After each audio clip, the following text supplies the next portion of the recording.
Okay. Good afternoon, children. So you have joined for the second session of your revision series for aiming for the third term test. So hope you have gone through the lesson, the earlier lesson, and you are now ready for to continue your lesson. So today we are hoping to continue the lesson for the units that you have to cover up to unit number 7 for the second term. So you know ඔයාලා දන්නවා that අපේ third term test එකට මේ ඔයාලගේ තියෙන lessons 11ෙම ඔයාලට questions එනවා. So අපි first question first 3 units ටික කරලා තියෙනවා. ඒකේ third unit එකේ අපි චුට්ටක් තව continue කරන්න ඇති. එතනින් පස්සේ අපි we are going to continue the lessons up to unit number 7. So hope you will join with me and continue the lesson. And I hope that you have all got the activity sheet and have done that by now. So if you have done that, it will be easy for you to continue the lesson. So let's wait a little more until your friends join. So go through the lesson. I think you have done the activity sheet for the unit number 3. I'll give you some time to cover that area. So please, can you check that?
So let's start this. I'm going to share the screen with you.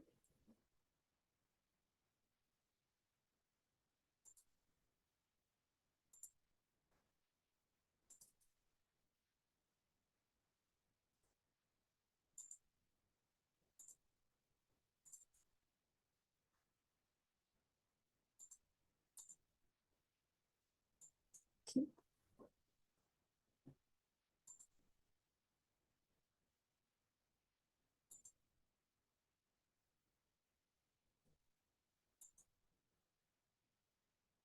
Okay. Can you see the screen now?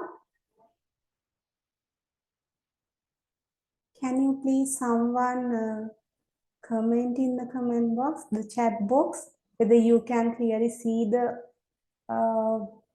screen? Good. Thank you.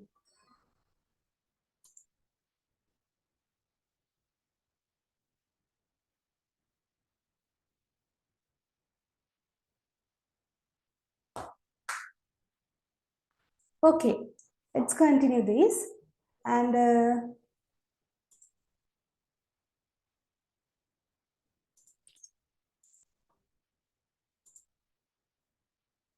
so let's start the part 2 from the lessons that we are discussing for the day 2 of grade 6 English medium science. Okay. So, as I told you, we are going to continue the lesson of Unit 3 and shift out to the another 4 units that we have to discuss in the second term. Okay. So, the third day, I'm planning to discuss the last 4 lessons of your syllabus and make you ready for the exam. Okay. Unit number 3, it's the water as a natural resource. Last day, I asked you to do this practical and get the observations. For this, I told you that it's not needed to use a test tube. Test tube එකක් මොන්නේ නැහැ. අපි දන්නවා ගෙදරදී test tube එකක් නැහැ. බිම් burner එකක් නැහැ. Hold එකක් නැහැ. But I asked, told you to get the help from your some adult. So and do this. You can do this even having a container on the gas cooker and by adding some ice. And if you have observed, what are the basic observations that you undergone in this practical? Can someone put the observation into the chat? Yeah.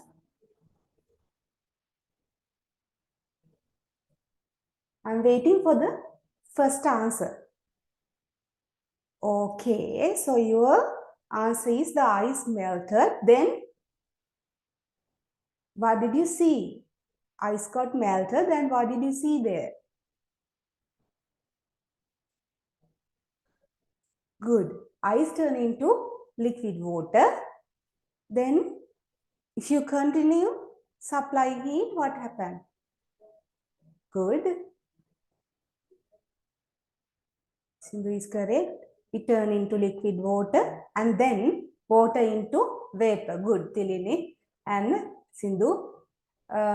Thank you for your comment. So you are correct. When we supply heat, this ice turn into water, liquid water, and if we keep supplying heat more and more, it turns to water vapor. So we can see all state of water during this practical. Ice is the solid state of water. Then the water means the liquid form of water is this the form of water, formation of water. And then if we continue supplying heat, it turns to water vapor, and we can observe that the inner surface of this test tube was some the container that you used. Okay, so the conclusion is water exists in all these 3 states, okay, in our surrounding.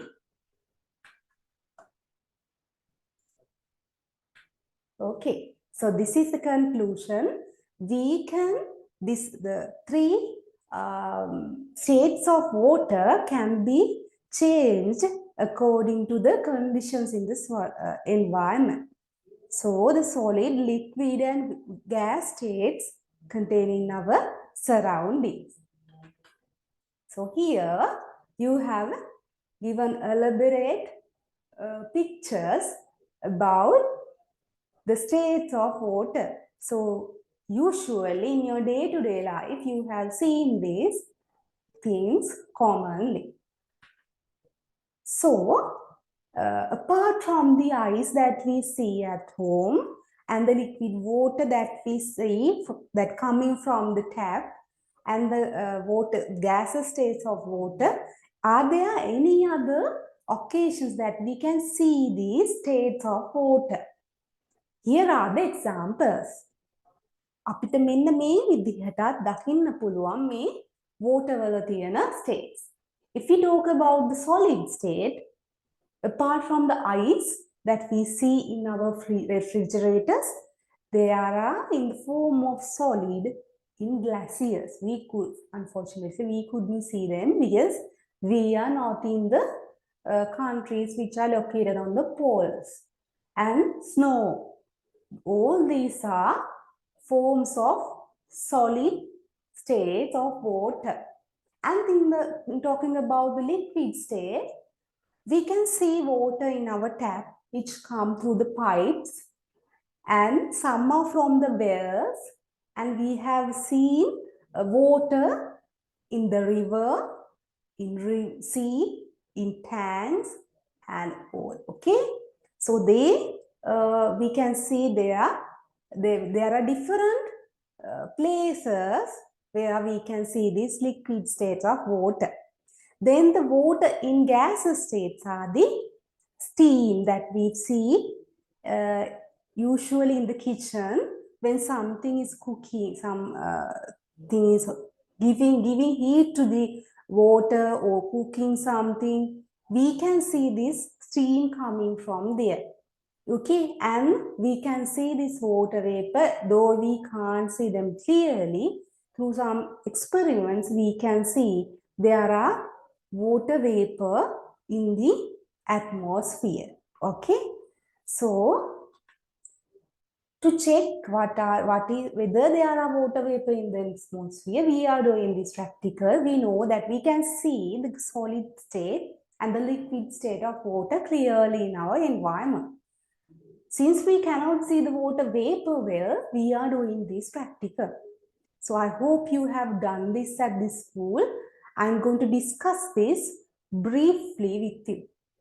මෙතනදී අපි කරන්නේ ice cubes ටිකක් දානවා water container එකකට, then we close it using a cardboard. Okay, so when we let it rest for a while, අපිට බලන්න පුළුවන් small bubbles, so some water in liquid state, droplets of water, we can see them on the cardboard. Okay, cardboard එක උඩ පොඩි droplets අපිට බලන්න පුළුවන්.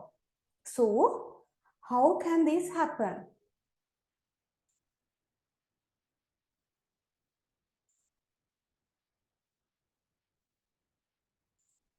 Okay, how can we see this? What is the reason? The reason is, you know that the ice cubes make all the water and the environment cool because it has less temperature. So because of that, the cardboard, the outer surface of cardboard also becomes low in temperature. Because of that, water vapor, they become cool down and turn into the liquid state of water. That is why they since they absorb the heat of the air which contain the water vapor, they turn into the liquid state and they get deposited on the cardboard. මේක වෙන්නේ මේ අපි මේ change එක වෙන්නේ කොහොමද කියලා ඔයාලගේ grade sorry ඔයාලගේම grade එකේ unit number 9 එකේදී කතා කරනවා when talking about the heat. අපි දන්නවා heat එක, since you have done the unit, I'm going to explain it.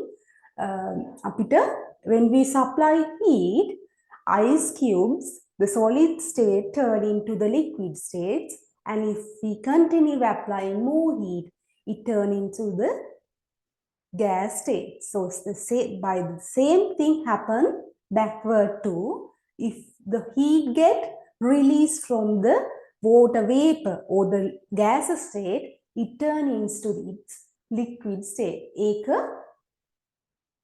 අනිවාර්යයෙන්ම gain water බවට පත් වෙනවා, liquid water බවට පත් වෙනවා.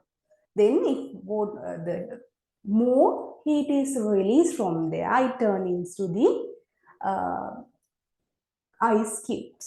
That is happening in the refrigerator. Okay, so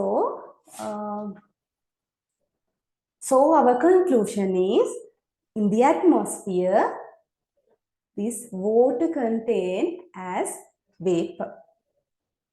Okay. So we categorize water based on its availability. මෙයාලා කොහොමද තියෙන්නේ කියන එක අනුව අපි categorize කරනවා into different categories. So මෙන්න මෙතන මේ විදිහ practical එකක් අපි කරනවා by making this setup. So this is a setup of a model of the soil layers near a river. So after that we use a tin with small holes and let the water drain down to the land. So this represents our precipitation of water. අපි වැස්ස කියන්නේ මේක represent කරන්නේ precipitation. Then some of the water drain out and go to the lower surfaces. මේක ගලාගෙන යනවා lower surfaces වල, and this give rise to rivers and lakes. And some of the water drain down the soil layers and form some internal water bodies. So this is groundwater.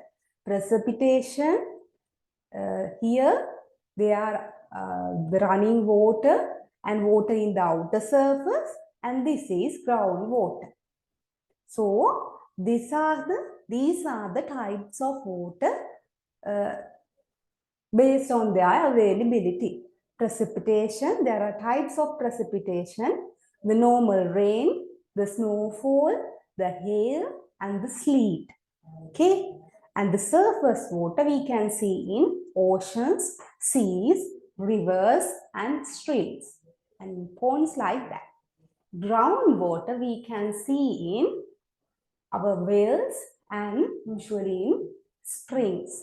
Okay, we can see them in the natural environments. Then we categorize water based on its salinity. So what is salinity?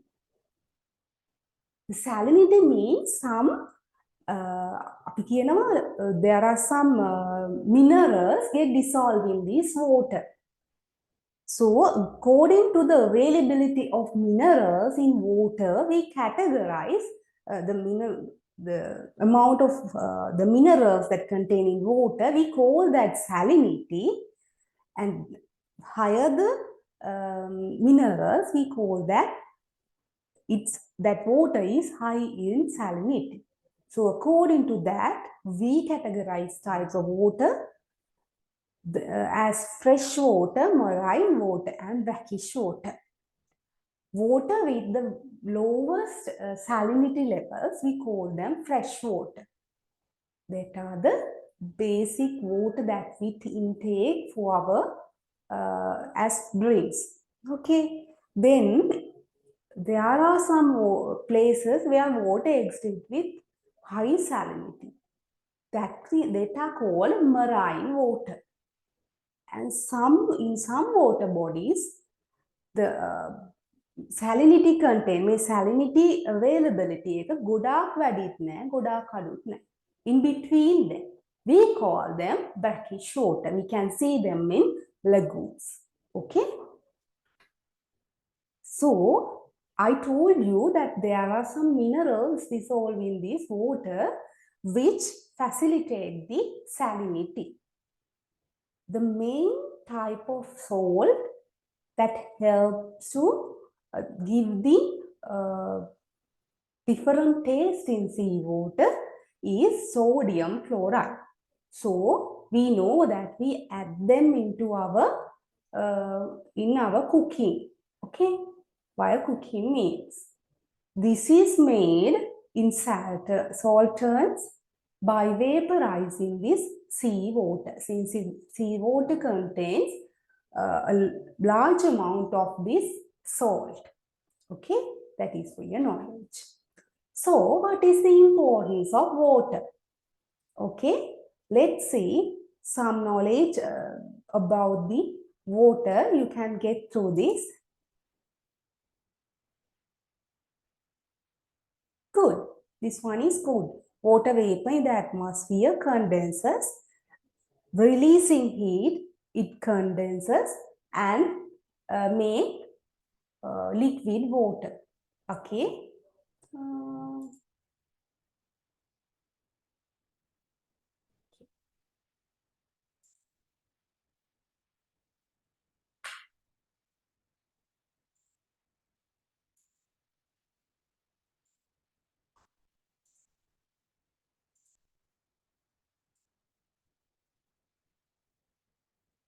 wait a little.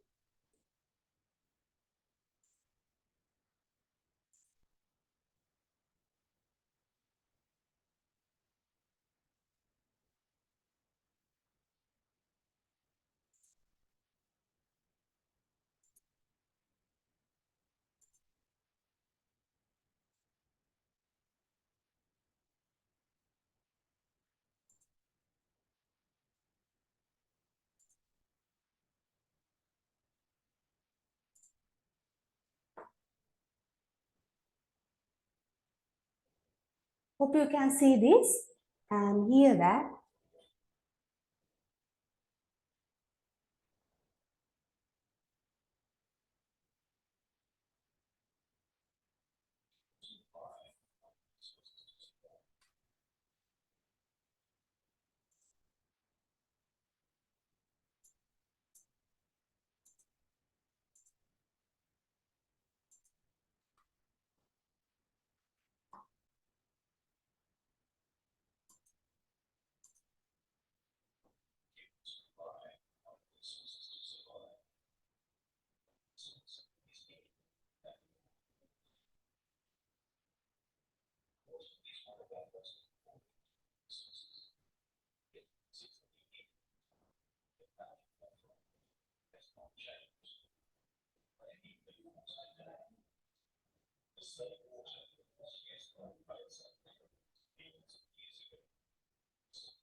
Okay.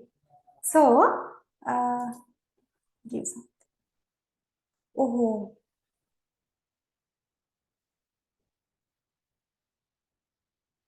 was there a problem with the sound?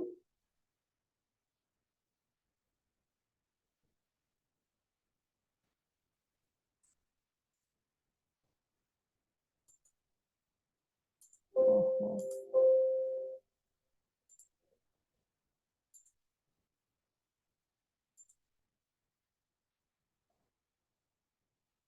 sorry if you have a, we couldn't hear it. Okay.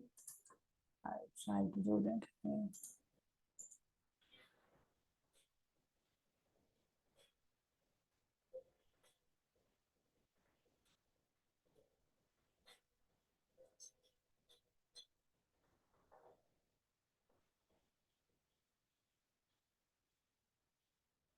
Humans rely on resources to survive. A resource is anything we value and we need. What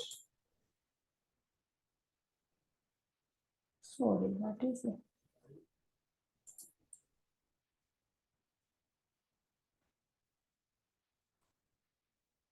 is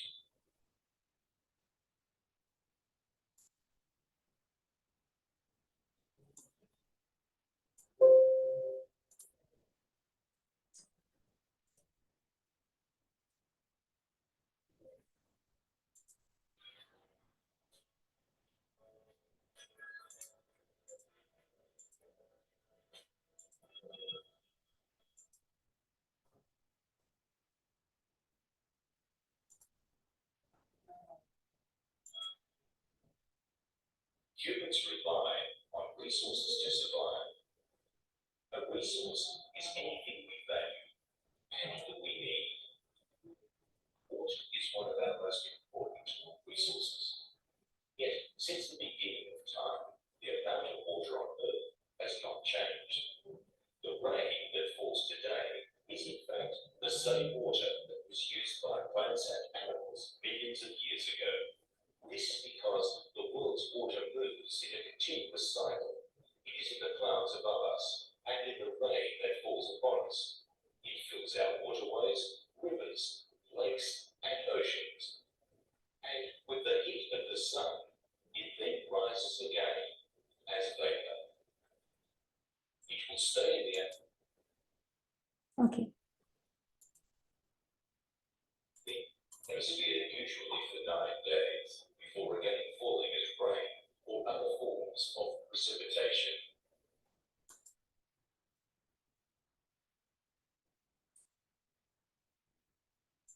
Over time, much of the water sinks through the surface of our planet, going deep underground where it can be stored for thousands of years. Life on planet Earth depends on this water.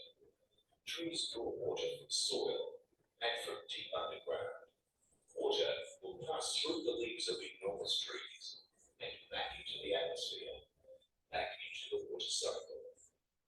It is an interconnected, continuous system of water in all its forms, cycled and recycled, constantly changing its state, from gas to liquid to solid and back to gas.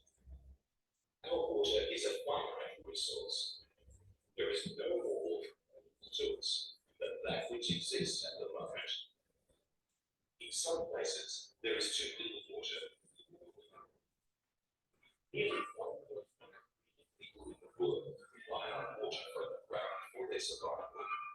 But what about where you live?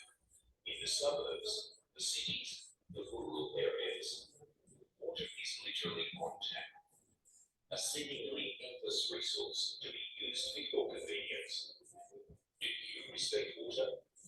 And how would you survive without it?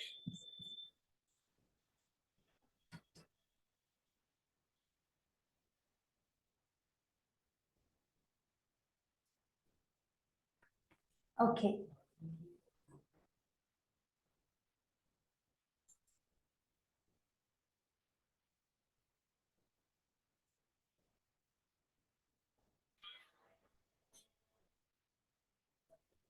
Okay, hope you can see the board now. Here I have made it summarize water.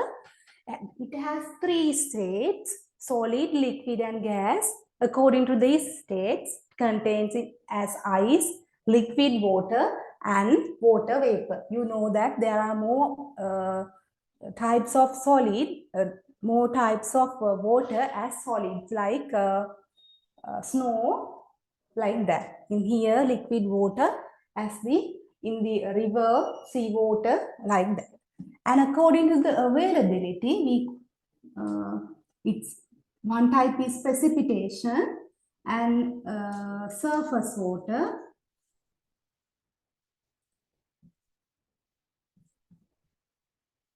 and groundwater.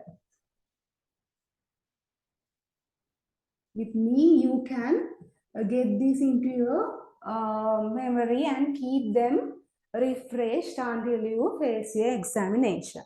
Then we categorize water based on the salinity.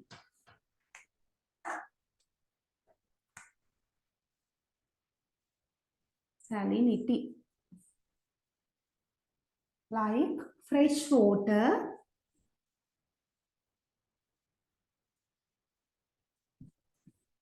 marine water,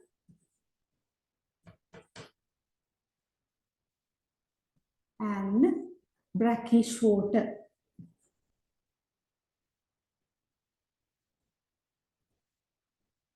Okay, this is a summary that we have done. And then here we talk about the importance of water. Here I have given summary using pictures. Here for our agricultural purposes, for sanitary purposes, and for traveling, for our leisure activities, for sports, and then for electricity generation like hydropower stations. So they are the main importance of water. You have to keep them in your mind. Okay. So here I have added them as in your book. Okay. Apart from the things that were in the picture, here they are important for our processes inside our body, like transporting nutrients and as an excretory medium, and also to digest food. Okay, and it also act as a medium for the living beings. Okay, so if we talk about this water, that is the most essential thing in the world, because the life exists because of water. Okay, so water covers more than 70% of the Earth's surface, and though it's very abundant like that, only 1.01% of water could be used as our for our day-to-day the consumption for fast. Okay, so though it's very abundant, we can't use all the water types for our consumption. The water in solid state, as in vapor and all those things, we cannot use them.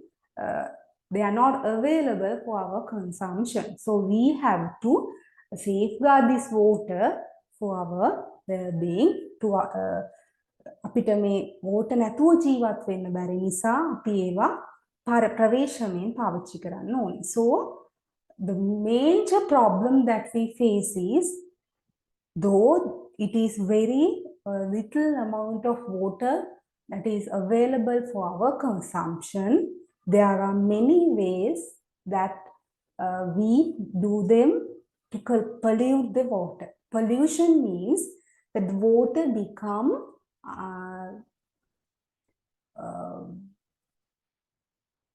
water turn into something that අපි කියනවා ඒගොල්ලෝ අපිට පාවිච්චි කරන්න නුසුදුසු තත්වයට පත් වෙනවා. It becomes unusable for the consumption of us. Okay, so the reason for this water pollution is emission of agrochemicals and other chemicals, by especially while doing agricultural activities, and addition of polythene. This is a headache for us because we are using these polythenes and plastics very highly during our activities. So adding them into our ground and water bodies make them polluted. And releasing chemicals to in the factories, they make byproducts as chemicals. So those weight compounds, the easiest way to release them is releasing them to the water bodies. So that makes them make the water very not consumable. මේ කරාම water වලට මුකුත් වෙන්නේ නැහැ. By consuming this water, we get it. Okay? Releasing waste materials and impure water to the water bodies. අපි අපේ main city එක කොළඹ වටේ පොඩි රවුමක් ගියොත් we can see how much of how many of the hotels have turned their these waste canals to the water bodies there, especially the Kalani River. So that is the humans are mainly involved in this water pollution. Okay. Then here you have given some pictures of them. So since this is an essential thing for the living beings on earth, we have to take necessary steps to stop this water pollution. That's an extra idea. So that's all for our third unit. So let's try to discuss the activity sheet here.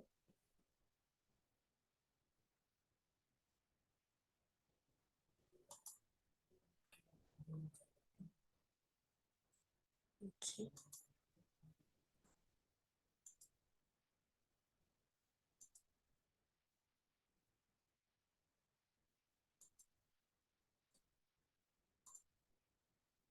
Can you see the activity sheet here?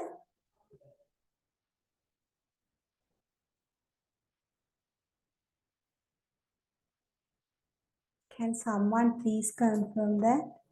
Good. So, here is the questions. The first one. An example for brackish water. We know that according to the salinity level, we categorize water into these three. One of them is brackish water. So in ocean, it is contained as what? This marine water. And water in rivers, they are fresh water. Again, sea water also has marine water. And here, the water in lagoons, they are unto brackish water. So the answer is number 3.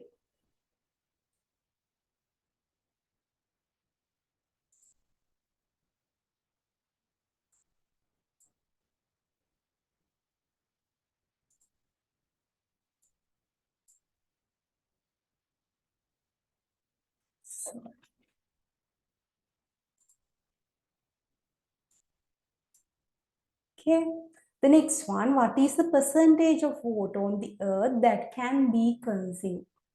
So as we discussed there, it's only 1.01% of water. Good. Given below are 3 statements related with adding of waste material to water. As just we talk about, okay, water can be polluted by adding polythene and plastic. Correct one. Pollution of surface water affected groundwater too. That is correct. As we heard in the video, we told that the water available on the earth are always interconnected. So the water in the fresh water can drain to groundwater, and they get again vaporized and make clouds and do the precipitation that comes back again. So this is called the water cycle. You will learn in higher grades. So this is also correct. The amount of consumable water has been limited due to water pollution. That is also correct. So the answer is this one. Okay, ABC. Water droplets were observed on the outer surface of the capped soft drink bottle just after it was taken out of the refrigerator. What is the reason for this? This is same as the practical that we have done. The work, it's not the water is leaking from the bottle. එහෙම නෙමෙයි. ඔයාලා සමහරට පොඩි කාලේ මෙහෙම හිතන්න නැති evaporation of water in the soft drink bottle. Since it's well kept, evaporation එකක් වෙන්න බෑ. Cooling of water vapor in the air to form liquid droplets. That is the correct one. Cooling of water vapor in the air, they get cooled because of the low temperature of water inside the water bottle. And the soft drink bottle is punctured. That is not happening here. The third answer. Importance of water for the existence of life. That is, the transport is not to absorb minerals by plants. Let's see. To digestion of food. This is the answer. No. Yeah, transport nutrients throughout the body. Yeah, that is also important for the living beings. Absorb material, minerals for plants. That is also an essential thing. To digestion of food, that is also an essential thing. So the answer is all the above. Okay. I'll let you answer for one or two questions. A type of precipitation is water of a waterfall. Is that a precipitation type? Let's see. Ice rain. Okay, water in the well, sea water. You know that water in the well, sea water, water in the waterfall and sea water are types of surface water. Water in the well is a type of groundwater. So the example for the precipitation is ice rain. Okay. So here you have to fill the blanks using the suitable words given in the set. Okay. So can you type the answer for the first one in the chat? Let's see who is doing it. බලමු කවුද කරන්නේ කියලා මේක. First one to do that. When vaporizing seawater, what is dissolved in it can be deposited at the bottom of the container.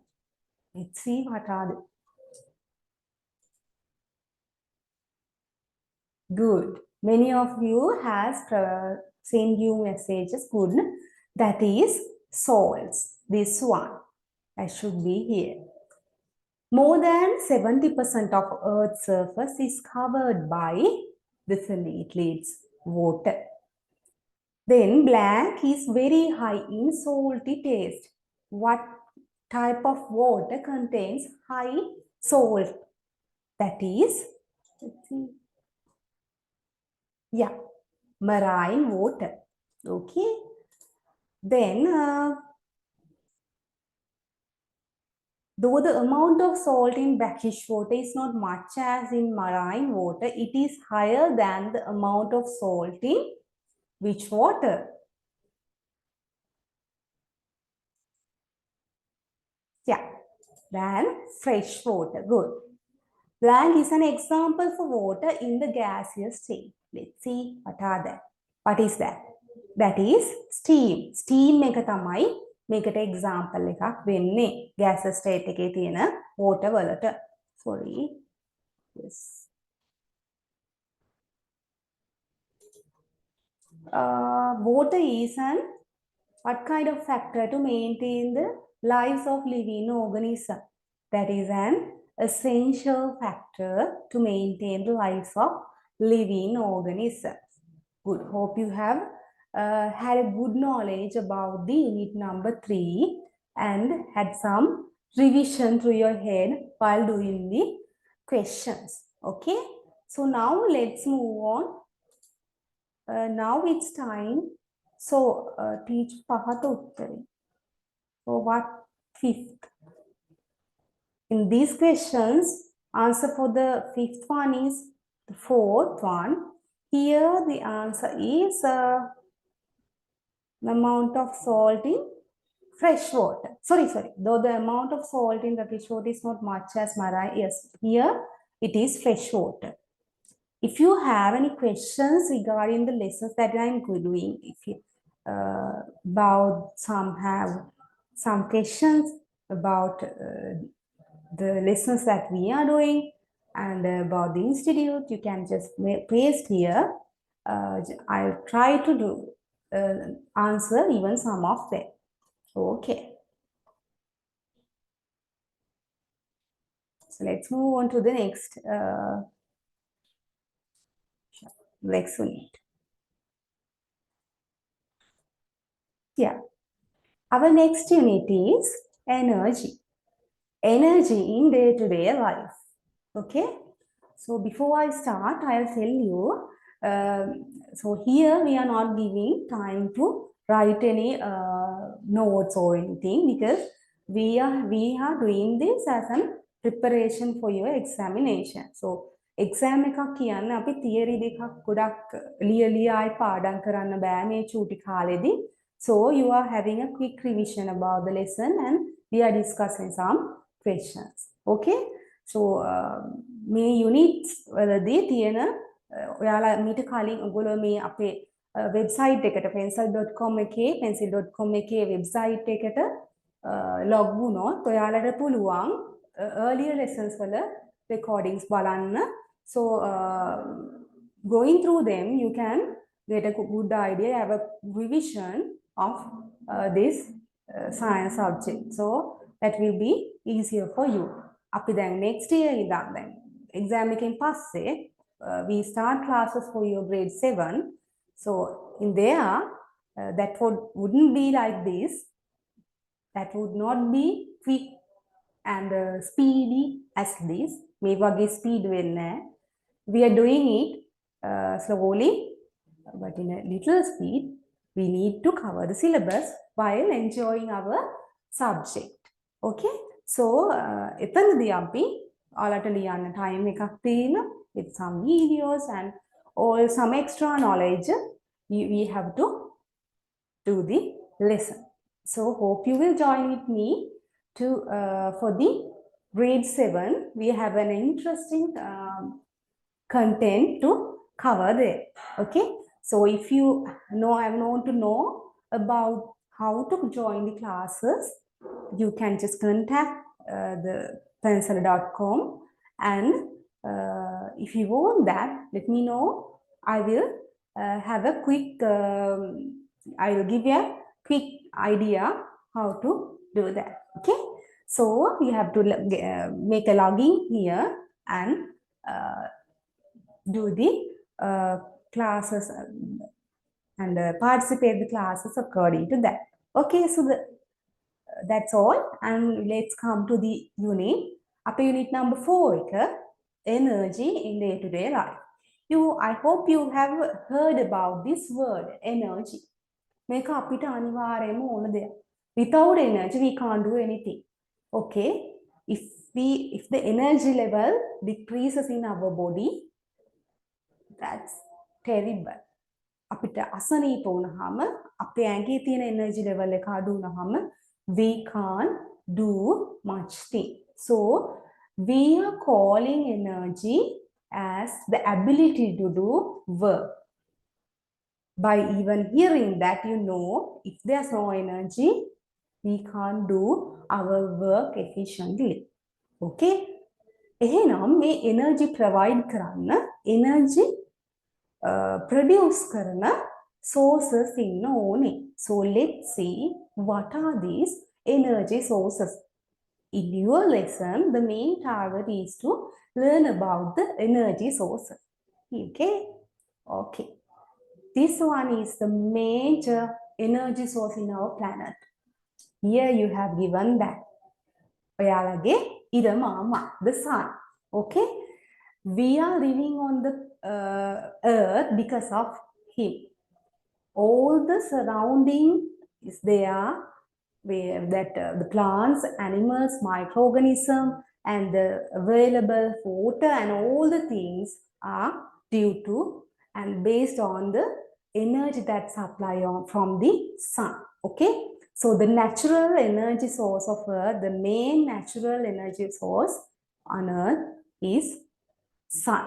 Okay. So here you have given some photos about the functions that they take the energy from sun and do some activities. The first one is the photosynthesis process, okay, through which the plant produce food, okay. Then by that sunlight, we do the drying processes to let them dry the grains and our clothes and all. We get the use of this sunlight, the sun, the energy of solar energy. And then you have given about the solar water heater, okay, and then solar panels. These solar panels are used in order to produce electricity using the energy of sun.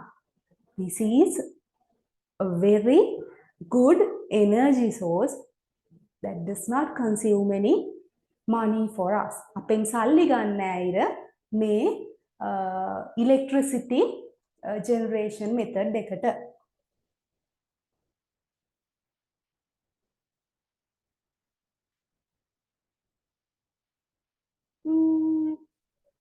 Said to me, can you specify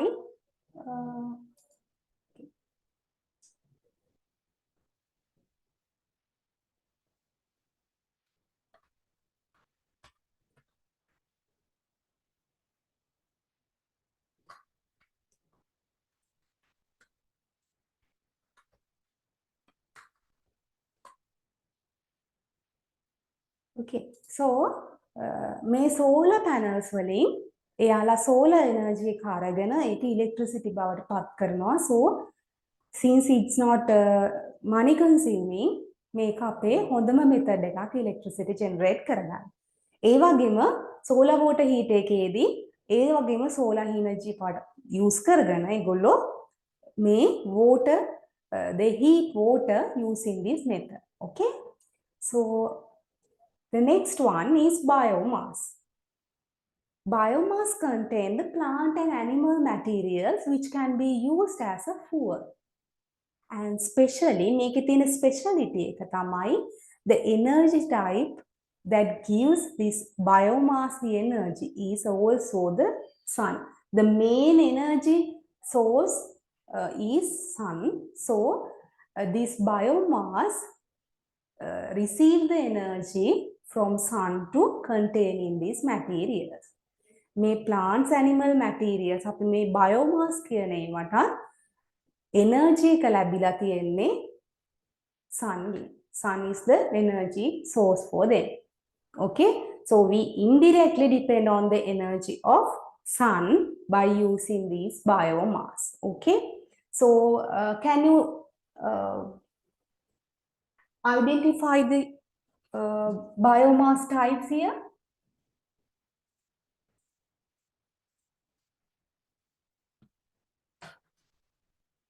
Yeah, here we have woods and coconut shells and the food types that we used and trying to get discard, and here the compost.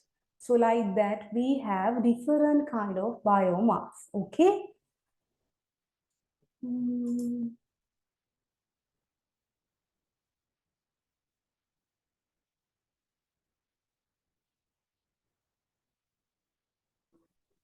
Okay, someone has a question like this.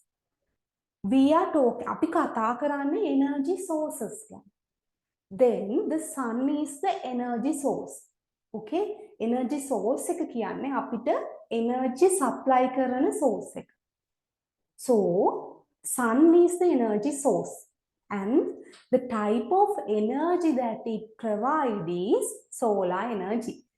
මේ sun වලින් සපයන main energy type එක තමයි solar energy කියන්නේ. Source මෙතනදී අපි කියනවා energy source එක and energy type. We learn about this in grade 7 elaborately. If it's sun, energy type is solar energy. Okay.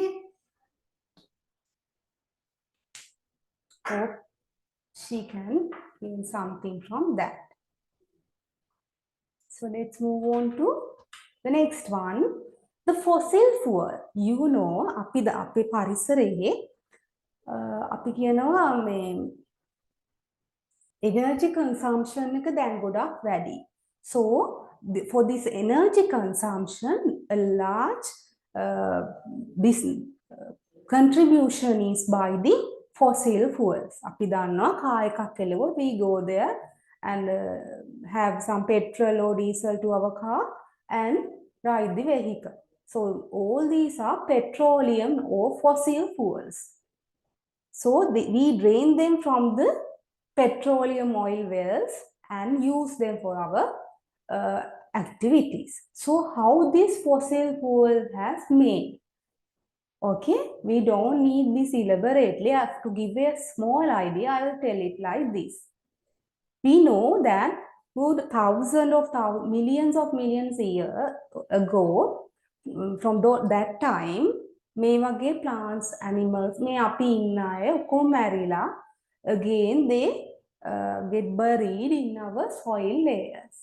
So when this is happening through millions of years, when those soil layers ටික පල්ලෙහාට යනකොට පොළොවේ, they are subjected to high pressure and high temperature. ඔයාලා අහලා ඇති අපේ පොළොවේ පහළට මුල layers ටික නෙමෙයි, ඉන් පස්සේ ඇතුළට යනකොට temperature එක ගොඩක් increase වෙනවා. So due to the by subjected to that high pressure and temperature, these fossil fuels are made. Okay, so they are in the lower levels of the earth. That is why they are called oil wells.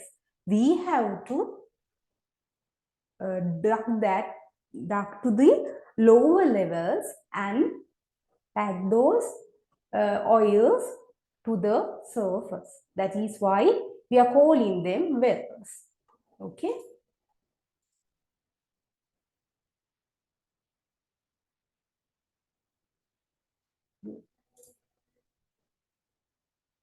Here you have given examples for fossil fuels, petroleum gas, petroleum oil, and coal. All these are separated using the petroleum oil that is drained from the lower levels of the earth. Okay. Then we go into wind. Okay, I'll write it like this. And I have to mention that the energy source, the main energy source of even of the petroleum oil, also from sun, because it contains plant and animal material, involves the plant and animal materials. Main petroleum oil හැදුනේ අර වගේ plant material and animal material කාලයක් තිස්සේ අර උෂ්ණත්වයට හා පීඩනයට ලක් වෙච්ච නිසා. So the main energy type that contained in there, මේ වගේ මේ petroleum gas, petroleum oil, fossil fuels කියන energy source එකට මුල් වෙච්ච main energy source එක තමයි sun. Okay, you have to keep it in your memory too. Then the wind. So first we talk about the sun. The second one, biomass. The third one, fossil fuels. Fourth one here is wind. Okay. Then the wind energy. We know, since we are an island, Sri Lanka is an island, we have the sea all around our country. So the wind that comes from the sea is abundant throughout our across all our country. So from this wind we can use that in order to do many activities. මේක use කරලා අපිට අපේ එක එක activities කරගන්න පුළුවන්. First picture shows something that our ancient people continue doing. That is winnowing paddy. අපි paddy අරගෙන ඊට පස්සේ ඒක grind කරලා මේ විදිහට ඉහළක ඉඳන් පහළකට හලද්දී එතන අර තියෙන rough particles they get a flow away and අපිට V ටික ඉතුරු වෙනවා අර dust particles ටික අයින් වෙලා. Then generating electricity. මේවා use කරනවා electricity හදාගන්න as in Sri Lanka also we have them in Hambantota, Puttalam areas. So in there they make electricity using this wind energy. And in other countries, these the molds that uses this wind, they are used in the mills in order to grind grains. Okay, keep some examples. You can keep it in your memory.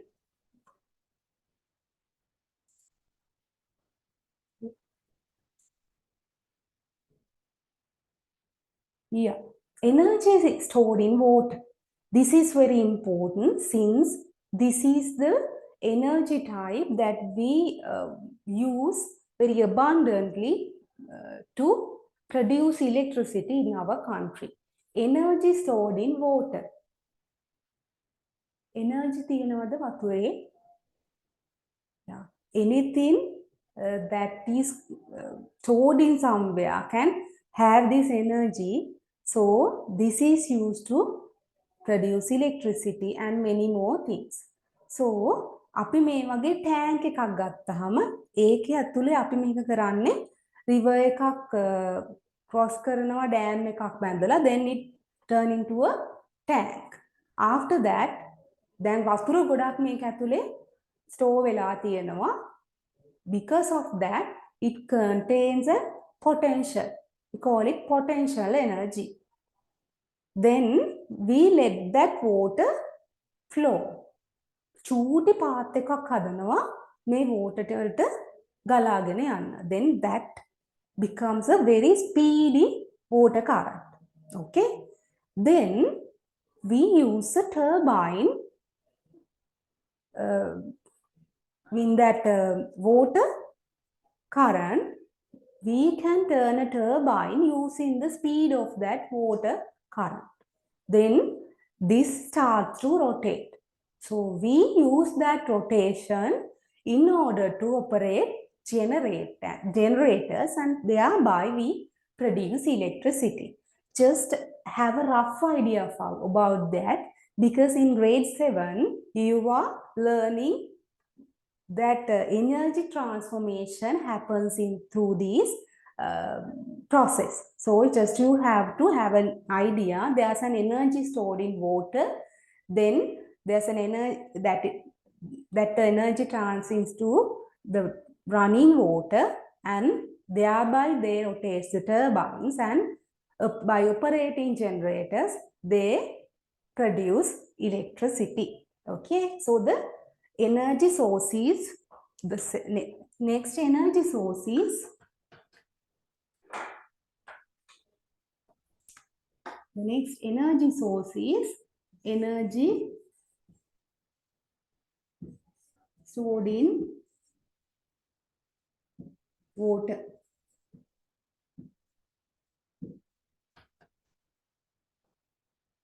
Okay, then the sea waves. The next one is sea waves. We know that sea waves contain energy because you have not witnessed that, but in my age, we have witnessed the energy that the sea waves contain because in tsunamis, we know that how much of a damage that it done to our environment. අපි දන්නවා tsunami එකදී කොච්චර හානියක් සිද්ධ කරන්න පුළුවන්ද. So the sea waves have that ability of containing energy, contains a high energy. Okay, So මේක පාවිච්චි කරලා ගොඩක් රටවල් වල power plants හදනවා.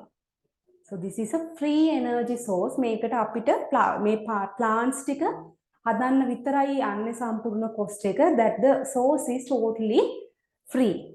Okay. So let's see how it generates electricity from this. Okay. This also uses a air current. Okay. The water of the oceans of the world is almost always in motion, hardly ever interrupted. Waves break at the coastlines, sometimes strong, sometimes weaker.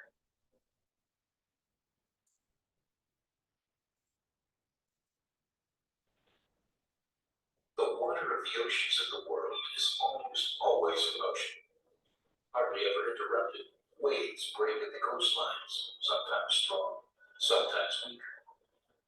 There is enormous energy potential that is available around the clock and free of charge. A potential that, if fully exploited, could satisfy 40% of the worldwide demand for power. This equals the output of 700 to 800 nuclear power stations.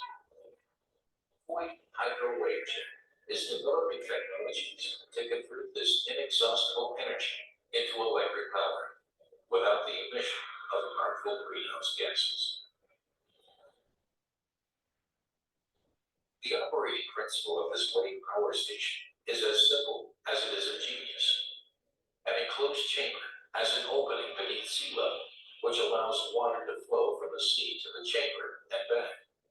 The water level in the chamber rises and falls with the rhythm of the waves, and air is forced forwards and backwards through the tube, connected to an upper opening in the chamber.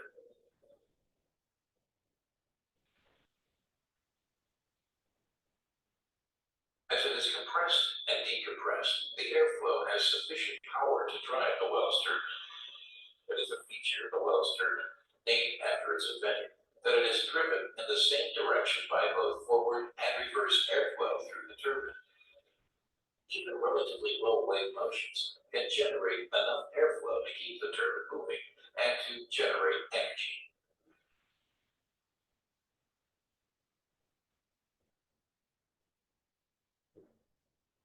This is how easily energy can be generated with a wave power station, day and night, all year round, as long as there are waves. Okay, hope you can get an idea through that, because in there the turbines are not rotated using the water. Here they use the air current that occurs due to the waves. අපි දන්නවා මුහුදුරල ගහද්දී අපි වෙරළේ ඉන්නකොට when the waves are coming from front අපිට ලොකු තෙරපුමක් එනවා ඇඟට, like we are going to pull down. So, okay, එතකොට අපි පිටිපස්සට අදින්න තරම් ලොකු pressure එකක් එනවා. So that is because of the movement of the air current due to the waves. So that is used by the people here to generate electricity by rotating the generating the turbines. Okay, so the same concept is used in tidal waves too, because tidal waves occurs because of the we call them udambrala. So when these tidals occur where the rivers meet the ocean, so these with the pushing of these water through these turbines, the electricity is made. So this is the next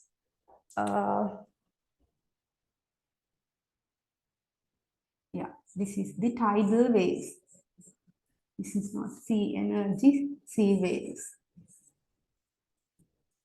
and tidal waves.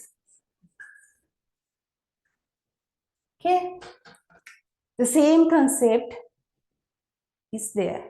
And here the geothermal energy. we have not used it yet in our countries. It's a high quality process. They dug into the inner layers of the earth crust and let water go into that layers due to the high temperature. අපි වතුර ලොකු වලවල් හාරලා we have let the some canals හදලා අපි ලොකු බට දාලා ඇතුළට වතුර යවනවා.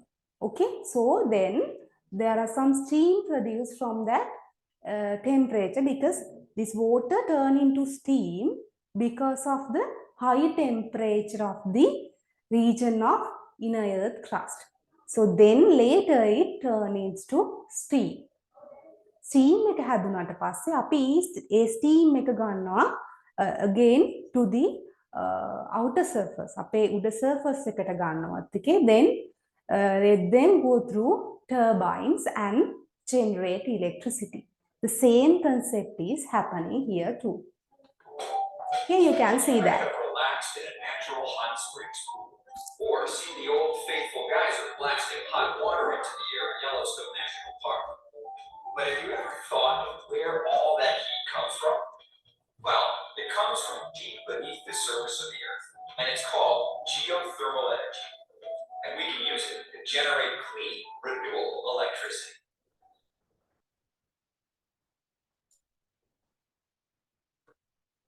Okay, here's how geothermal works. Heat from the Earth's crust warms water that is seeped into underground reservoirs. In some places, when water becomes hotter, it can break through the Earth's surface as steam from hot water. This usually happens where the Earth's crust or plates meet and shift. In the past, taking advantage of geothermal energy was limited to areas where hot water flowed near the surface. But as geothermal technologies advance, we can leverage even more of these natural, renewable energy sources. Engineers have developed a few different ways to produce power from geothermal wells drilled into the ground. Have a look at this. It's a dry steam geothermal power plant, and it's the most common type of geothermal technology. Underground steam flows directly to a turbine to drive a generator that produces electricity. Pretty straightforward. Another geothermal technology is called a flash steam power plant. A pump pushes hot fluid. Okay, that's enough, I think. There, I think you have, you can see what type of tubes that they are used, the metal tubes that they use in order to pump water down and pump up the steam again to the the surface and make the generate the electricity. Okay, so there's no problem. Okay, the final energy source. So here the next one is the eighth one. I write it here: geothermal energy.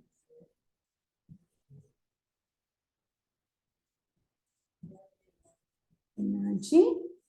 And the final one is nuclear energy. This concept is new to you, but you have heard about it a lot, that there are countries that use this nuclear energy for their wars. අපි කියනවා ඒගොල්ලන්ගේ to show their capacities, some countries use this nuclear energy. They talk that they are powerful since they can use this nuclear energy and do any activity and harm other countries using this energy. So let's see, අපි දැන් මේ කාලේ අපිට අහලා තියෙන දෙයක් ඕගොල්ලෝ, but I hope you are curious how this is happening. That may සම්පූර්ණ process එක ඔයාලට තේරුම් ගන්න අමාරුයි, that it contains more scientific knowledge for that. You can keep මේ ඔයගොල්ලන්ට පුළුවන් මේ ගැන හොයන්න, then you will get the clear idea of it, about it by time. Okay, the nuclear reactions කියන ඒවා කරනවා ඒගොල්ලෝ using some elements. ඒ කියන්නේ සමහර elements තියෙනවා ඒ වගේ by through them these nuclear reactions can be done. So those reactions emit heat or thermal energy as a byproduct. A process එකේදී ලොකු heat energy එකක් generate වෙනවා. So that heat energy we let the water pump to the through that area. So this water absorb that heat energy and then turn water into the gas state of steam and produce steam. So we let the steam go through turbines and let it rotate, and through the generators they produce electricity. So this is the final types that you can see. අපේ මේ කතා කරපු අන්තිම the sea waves and the tidal waves and geothermal energy and finally the nuclear energy මේ ඔක්කොගෙම තියෙන්නේ එකම process එකක්. Okay, they use either steam or air and rotate turbines, and using generators they produce electricity. Okay, so I hope you have a clear idea about the energy sources here. The first one sun, next one biomass, fossil fuels, wind and energy stored in water, sea waves, tidal waves, geothermal energy and nuclear energy. And the specific it's so important that sun is the major natural energy source on the earth, and it is the energy source that directly store the energy in biomass and fossil fuels. Okay, and the energy is called the ability to do an activity. So okay, so that is the summary of this unit.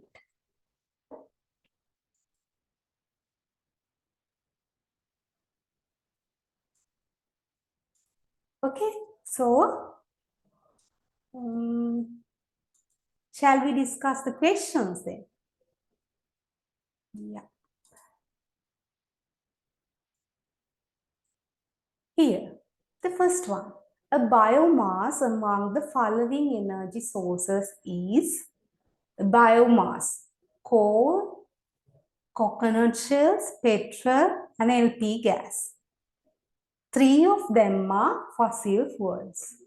And the second one, coconut shells are biomass. The correct answer is number 2. Next one is for you. I'm waiting for your answers.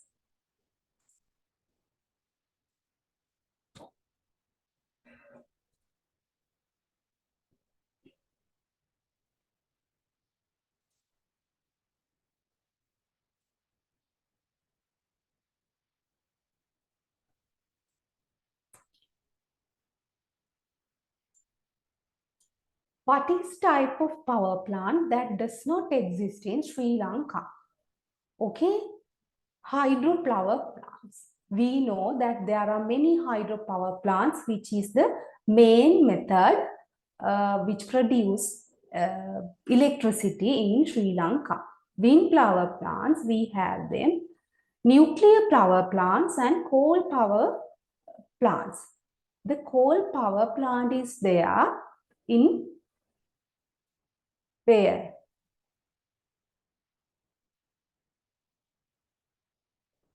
Yeah, in Sri Lanka, we can see a coal power plant in Norachole. Good. It's in the good. It's in Norachole.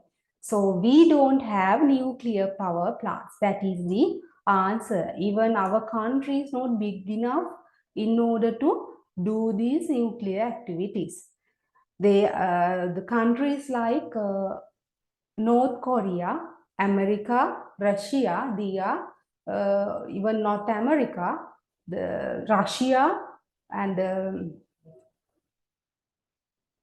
country opposite to them. Yeah, Russia and North Korea, they are very rich in this power. Okay, select the answer contains only fossil fuels. Let's see, coal, sawdust, firewood. There's only one uh, fossil fuel. Sawdust and firewood are biomass. Petroleum oil, firewood, petroleum gas. They are the firewood is not fossil fuel. Coal, active carbon, and petroleum gas. Again, there's a problem of active carbon.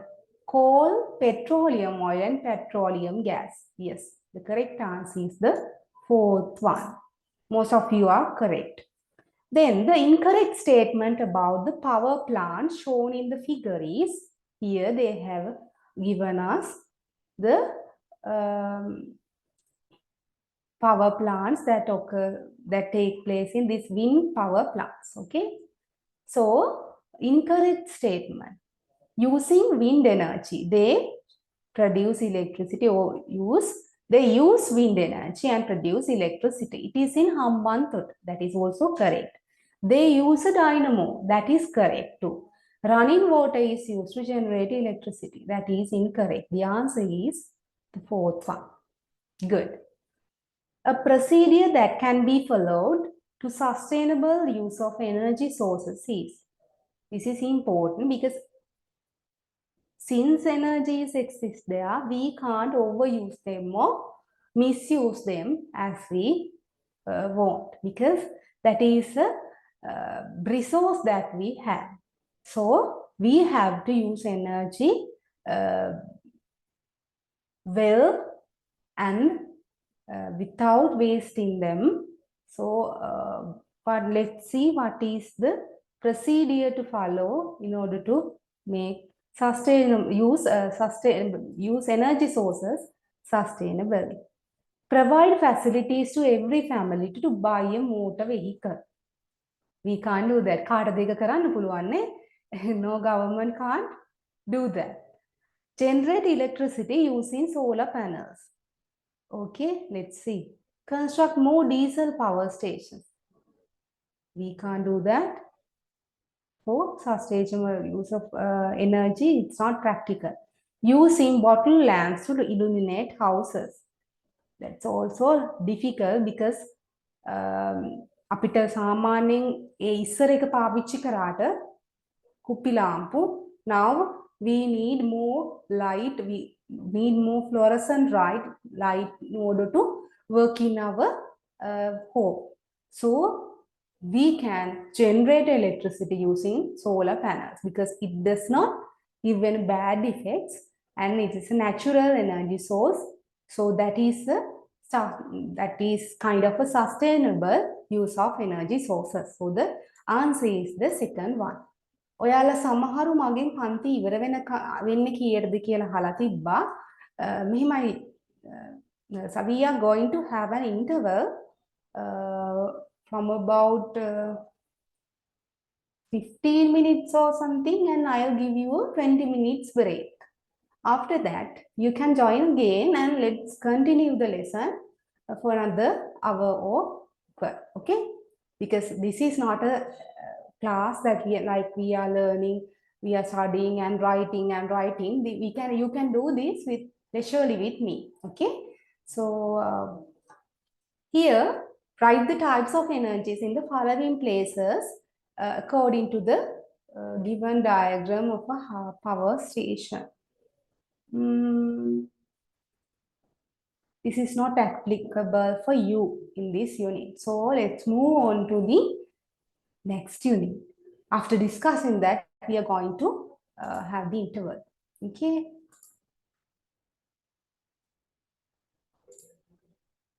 Okay.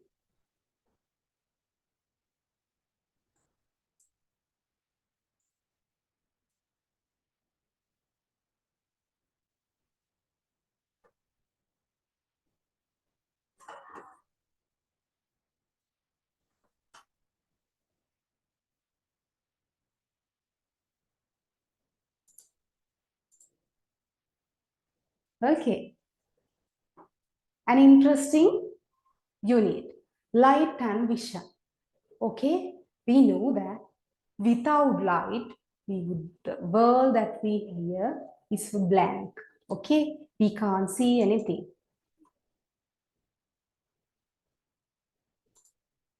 Okay, here, us to see, we need light. An empty room, at an empty dark room at night with no light and no light around, can we see anything? We can't. Though we have eyes, we can't see anything since there's absence of light. And even if there's lights around like this, if our eyes are not working, if we are blind or we have closed our eyes, can we see anything around us? We can't see. Okay, so yeah.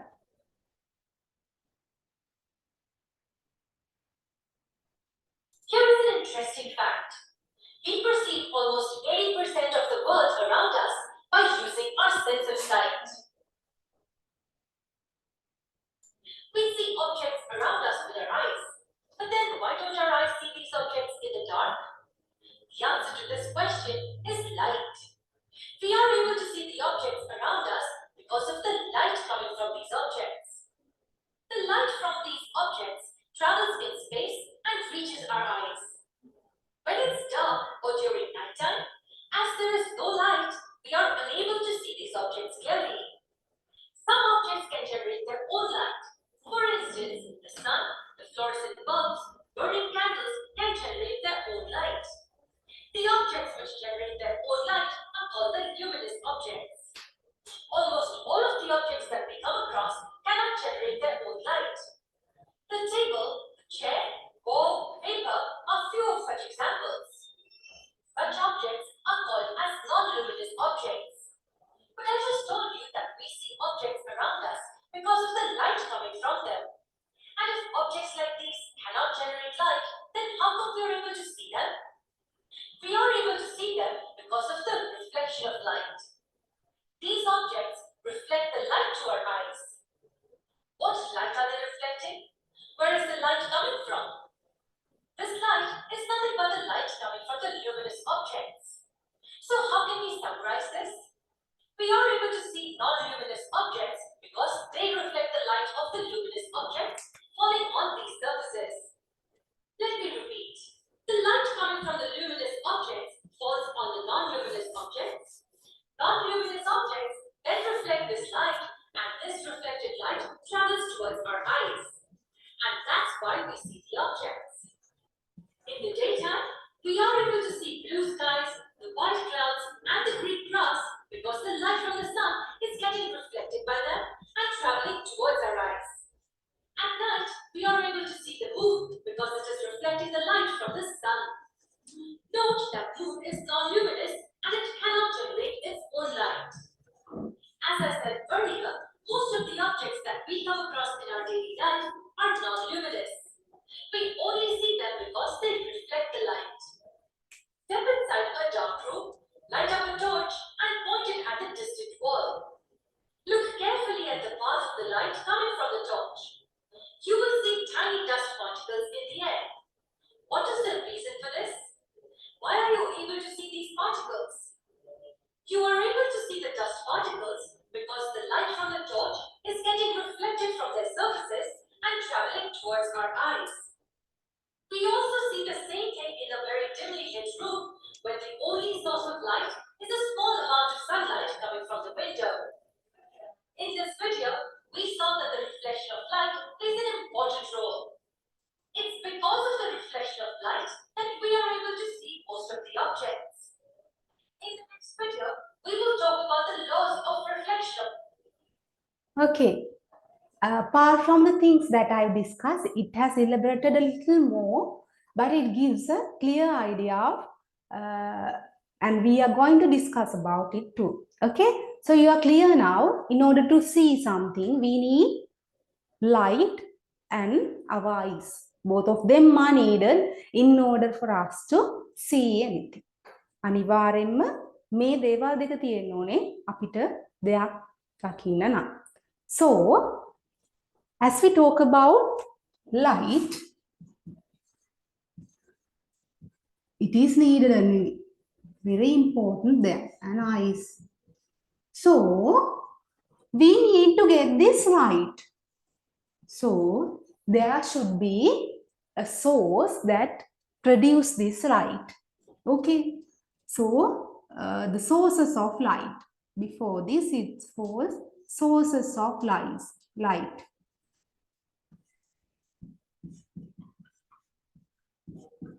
So, in our environment,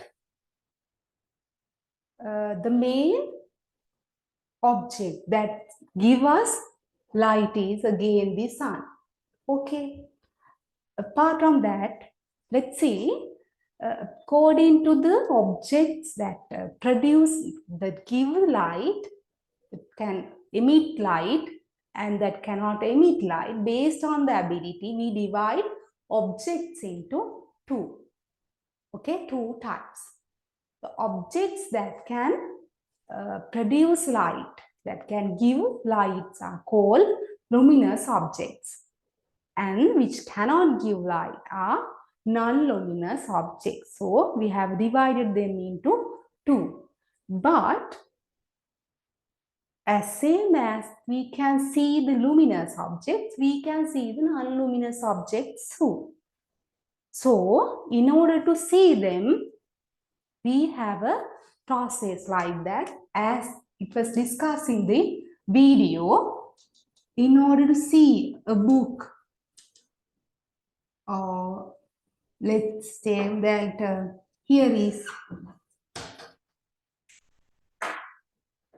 you are here, okay, you are here, and you can see the moon. Okay, you can see the moon since you get the light through that light coming from there. So, but the moon cannot emit light since it's a non-luminous object. So where are these lights coming from? The moon gets light from the sun. Sun is the source that they give light to here. So the light rays coming from here reach the moon and it get reflected to our eyes. That is how we can see these objects. That is happening for all the non-luminous objects. Okay. So apart from them, there are, that is a natural energy light source, just as these fireflies, light emanating my mushrooms, they are natural light sources. But these lighted bulb, lighted lamps, they are artificial luminous objects. However, they help us to, they emit that, they give, produce light energy and help us to see the things around. Okay. So, that's for this. And this next part is transmission of light through object. Okay. Transmission of light.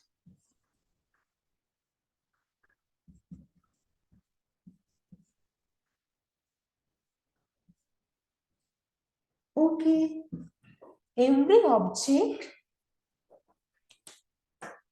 since we have many objects here, we don't have many objects here, we know that in our day-to-day life, we know that there are many objects around us. So how does the light go through all these objects? Okay, let's see whether all these objects can transmit light through them. Okay, here you have a practical like this. This is the energy source, the candle, and this is the object, and we have a piece of cardboard. Through this hole, we are looking at the candle through the object which is here. Without these objects, we know we can clearly see the candle light. අපිට හොඳට clearly පේනවා candle light එක because there's no object between these two, only air. So through air we know that අපිට හොඳට vision එක තියෙනවා, light rays going well through the air. Okay. So according to the ability of transmission of the light through the objects, අපි වටේ තියෙන objects groups තුනකට දානවා. Transparent objects, translucent objects and opaque objects. Sorry with the pronunciation. So transparent objects කියන්නේ the light can be well transmitted through that object. So we can see clearly the things behind that. අපිට මේ කලින් තැනදී කිව්වා නම් අපි මෙතන මේ transparent things තිබ්බහම අපිට clearly ඒක through අපිට candle එකේ light එක and ඒකේ තියෙන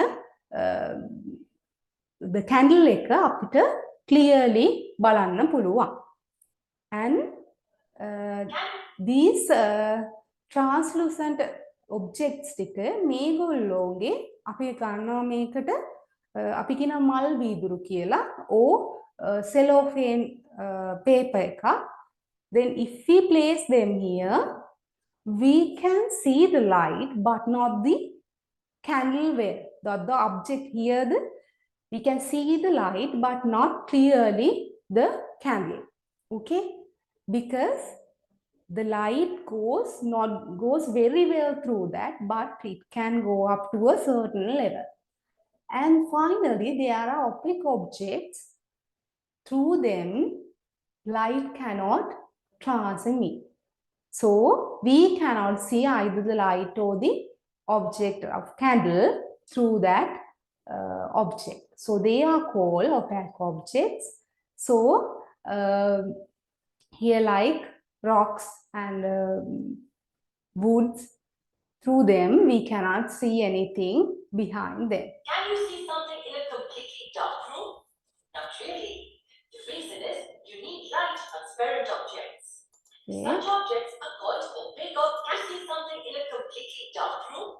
Not really. The reason is you need light to see the objects. And what we will learn in this session is the concept of light. Now let's slowly lighten this room. Why are we now able to see the objects in the room? The reason is that now light reaches us from these objects. Light from the source falls on the objects and travels to our eye. Light helps us see objects. Do you know what the source of light is called? Objects like the sun or the tube light or the torch are called luminous objects. Can we now see the objects outside the window? No, we can't. But the question is why? It's easy. Because the light from the outside of the window does not reach us. The wooden shutter blocks this incoming light. Such objects are called opaque objects and they are very large in number. Almost everything around us is opaque if you think about it. Wood, metal, sheets,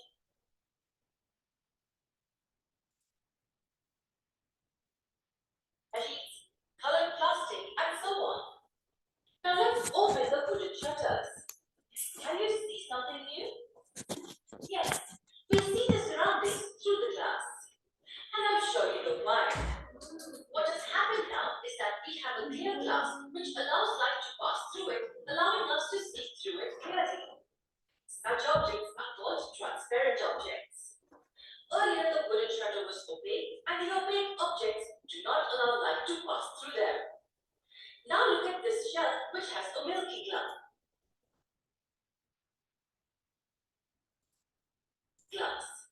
Are we able to see what's inside? Well, we can't see the place clearly. You do see something, right? You can probably guess that books are kept inside. Yes, milky glass allows light to pass through it, but only partially, and one can see sunlight coming through it. What is the difference between the two? While the objects like clear glass are called transparent objects. The objects which allow light to pass through it partially are called as translucent. We can easily think of examples of opaque objects. But can you think of other transparent or translucent objects? Yes, clean water, glass, clear plastic bottles, and air are all examples of transparent objects. Can you think of examples of translucent objects? Yes, butter, paper, thin sheet of plastic, milky glass are a few examples of translucent objects. Good. Hope you get the clear idea about the transparent objects, translucent objects, and opaque objects. Okay. Give me 5 minutes. I cover this unit and then let's have the break for 20 minutes and come back. Okay. Here, this light is travel in a direct path. So we can observe that through this, if we make these holes in a direct line, we can see the light of the candle through these holes. That means this light is going through a direct line, and that is represented in a ray like this. This is called a light ray. Okay. So by exampling this as an activity, you can see the light is going in a set of these light rays. We call it a light beam. So we have to know about these, the way that we represent these light rays and light beam. Okay. And here, we are doing this activity in order to see that this light rays are going in a direct line, direct motion of the light rays. So in order to see that clearly, we have used smoke that is produced by joysticks inside. Then we can clearly see the direct line of the light through that. And also we have filled the water bottle, and also through that we can see the direct path of the light. Okay, there are some activities you have done in the class. So finally, here we are talking the light. We are using that for many applications. The first one is the photosynthesis process, and you are using that to illuminate the other things. We can get a clear vision using these bulbs, and for the religious purposes and the coloring the environment for leisurely and festivals, we use lights, and we use them as signals, and we use them for some decoration purposes, and for the medical purposes. Here we use this endoscope in order to get images of the inside of our body. So like that, we have number of applications of light. If they ask about about one or two applications, you can write one of them. Okay, so that's the end of our lesson number 5. So here, this is the summary. How we can see, we need light and both light and eyes in order to see well. And then the sources of light, they can be divided into luminous and non-luminous objects. And according to the transmission of light through objects, we divide them into transparent, translucent, and opaque. And according to the, as finally we to discuss here, the light rays and light beams,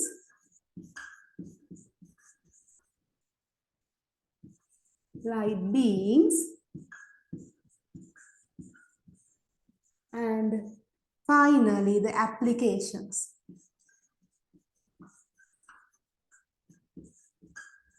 Okay, this is the summary of your unit. So come back after for 20 minutes and just don't leave the class.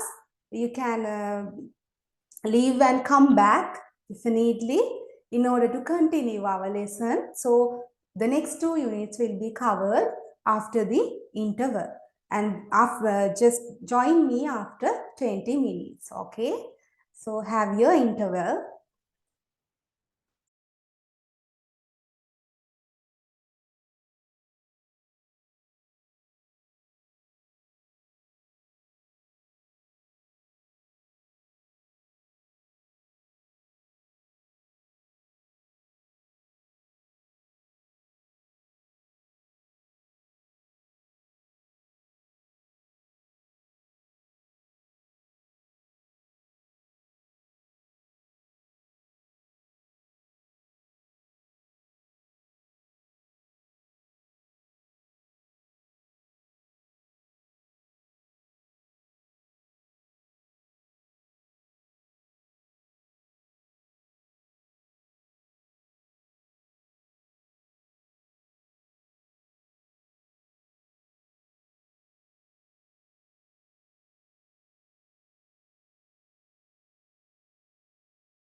Okay, children.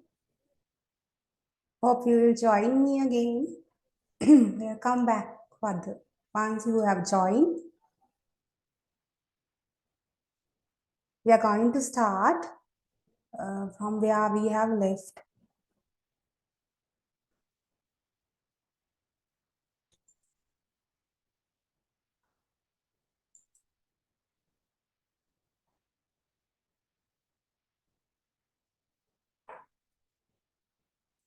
Can someone tell me that you can hear me?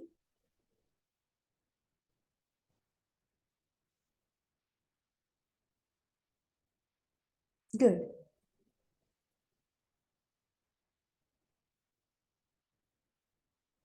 good.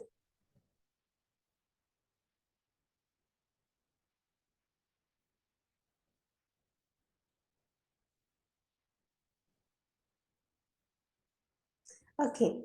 Until the other joins, I will tell a brief introduction about the institute that we are working, that we are giving you this valuable opportunity. So here we are Pensala.com, an institute that give online education for the students. So here you will only have to spend a little amount of money for your classes, and you can study at your home. And even if you can't join with the classes in some day, එක දවසක් හරි ඔයාලට බැරි වුණොත් join වෙන්න, you can go to our website and ඔයාලට total video එක එතනදී බලන්න පුළුවන් ඔක්කොම materials එක්ක. දැන් අපි මේ දවස්වල මේ seminar series එක conduct කරන්නේ free of charge. ඔයාලට මේ දැන් මේ recording එක උනත් ඔයාලට පුළුවන් අපේ site එකට ගිහාම මේ recordings බලන්න. එතකොට ඔයාලට මේකේ තව revision එකක් විදිහට අහගන්න ඕනේ නම් ඔයාලට ඒ site එකට ගිහිල්ලා මේක බලා ගන්න පුළුවන්. මේක එතනදී ඔයගොල්ලන්ට ඒ recording එක ලැබෙනවා. අපිත් එක්ක ඉස්සරහට join වෙන්න මම මුලින්ම කිව්වා වගේ අපි ක්ලාස් එක කරනවා මෙතනදී මේ කරනවා වගේ නෙමෙයි චුට්ටක් වෙනස් විදිහට අපි ක්ලාස් එක කරන්නේ with notes මෙතනදී මේ පොඩි කාලය ඇතුළත ඔයාලට ඉන්ටරෙස්ටිං විදිහට මේ ටික කරන්න ඕන නිසායි මේ වගේ කියන්නේ subject content එකක් ඔයාලට revision කරන්න ඕන නිසායි අපි මේක කරන්නේ. Okay හරි එතකොට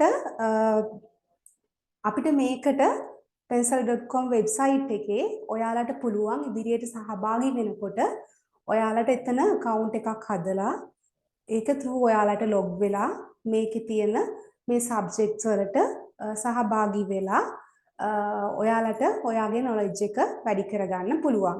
කියන්නේ ඔයාලා දැන් ඉන්නේ grade 6 නේ. grade 7 වලට මේ වගේම classes ඔයාලට තියෙනවා. ඔයාලට පුළුවන් ඒවට join වෙලා ඔයාලගේ ඉගෙන ගන්න ක්‍රියාවලිය සඳහා ලොකු උදව්වක් ගන්න.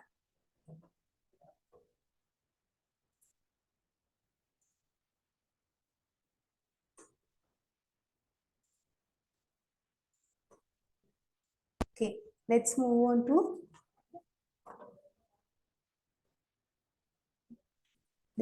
to our question paper.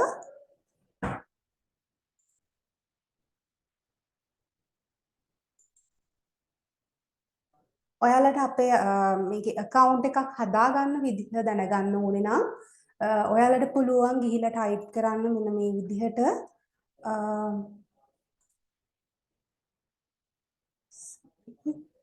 ඔයගොල්ලන්ට පුළුවන් Google එකට ගිහිල්ලා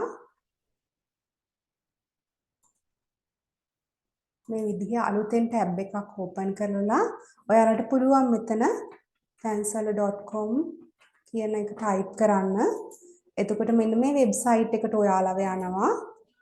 ඔයාලගේ ෆෝන් එකෙන් ඕගොල්ලෝ ලොග් වුණාත් ඔයාලට පොඩි වෙනසයි තියෙන්නේ මේකේ. එතකොට ඔයාලා මුලින් කරන්න ඕනේ මෙන්න මෙතන තියෙනවා ඔයාලට එක ප්‍රොෆයිල් එකක් හැදිලා. ඔයාලගේ account එකක් හැදිලා. එතකොට මෙතන ඔයාලා ඔයාලගේ account එක හදාගන්න ඕනේ. දැන් මෙතන ඔන්න අපි අලුත් account එකක් හදන්න යන්නේ. මෙතන මේකට ගිහාම අපිට කියනවා අපිට login වෙන්න අපි අනිවාර්යෙන් account එකක් හදලා තියෙන්න ඕනේ. ඔයාලා අලුතෙන් නම් මෙතනට යන්න. ඔයාලට sign up තරම් ගිහිල්ලා මෙතන ඔයාලගේ first name එක second name එක ඔයාලගේ grade එක දැන් ඔයාලා යන්නේ grade 7 වලට then medium English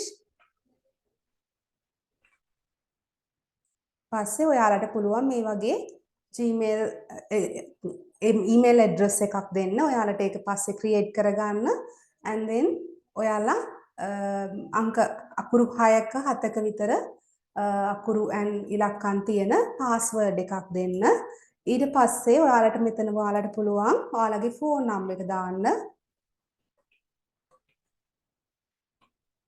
okay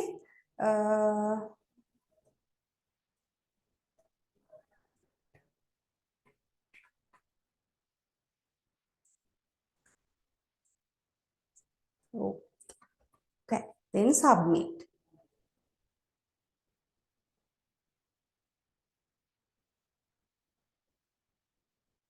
okay මෙතනින් submit කරාම is there any problem there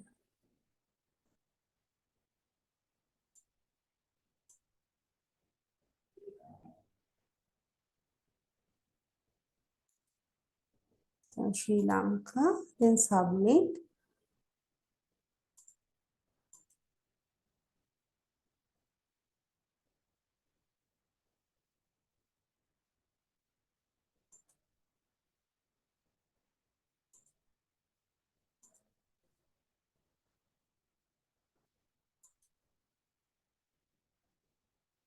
okay some yeah now ඔයාලගේ දැන් ඔයාලගේ profile එක create වෙලා තියෙන්නේ ඊට පස්සේ ඔයාලට පුළුවන් මේ online classes වලට යන්න මෙතන පෙන්නලා තියෙනවා ඔයාලගේ grade 6 මෙතන ඊළඟට grade 7 දැන් ඔයාලා grade 6 වලට ගියොත්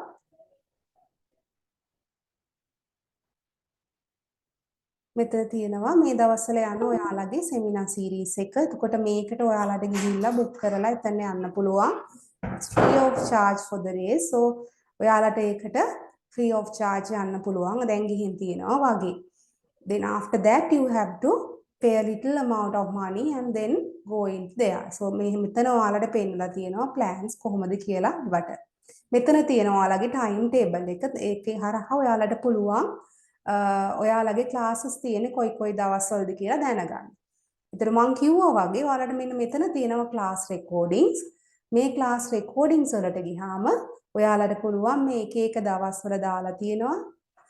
ඔයාලට මේ දවස්වල යනවා නම් මෙන්න මෙතනට ගිහිල්ලා ඔයාලට recordings බලන්න පුළුවන්. Okay, we are join with that. Okay, මෙතන ඔයගොල්ලන්ගේ තියෙනවා grade 6 English medium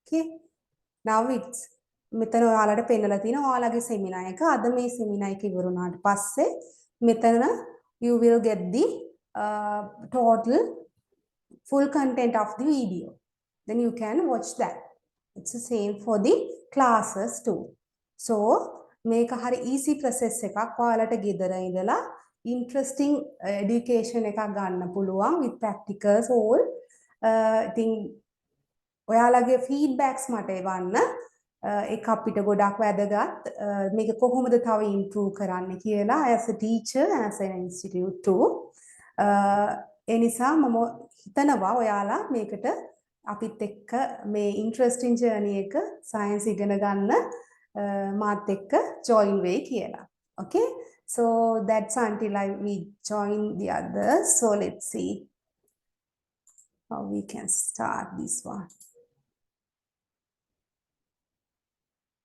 yeah and අපේ classes වලදී we are having the class only for 2 hours මෙතනදී ඔයාලට මේ කාලය වැඩි කරලා තියෙන්නේ for you to get a maximum use ඒක මම තනියෙන් කරනවා නෙමෙයි. ඔයාලට වැඩි chance එකක් දෙන්න තමයි අපි මෙතනදි මේ කාලේ වැඩි කරලා තියෙන්නේ. Okay?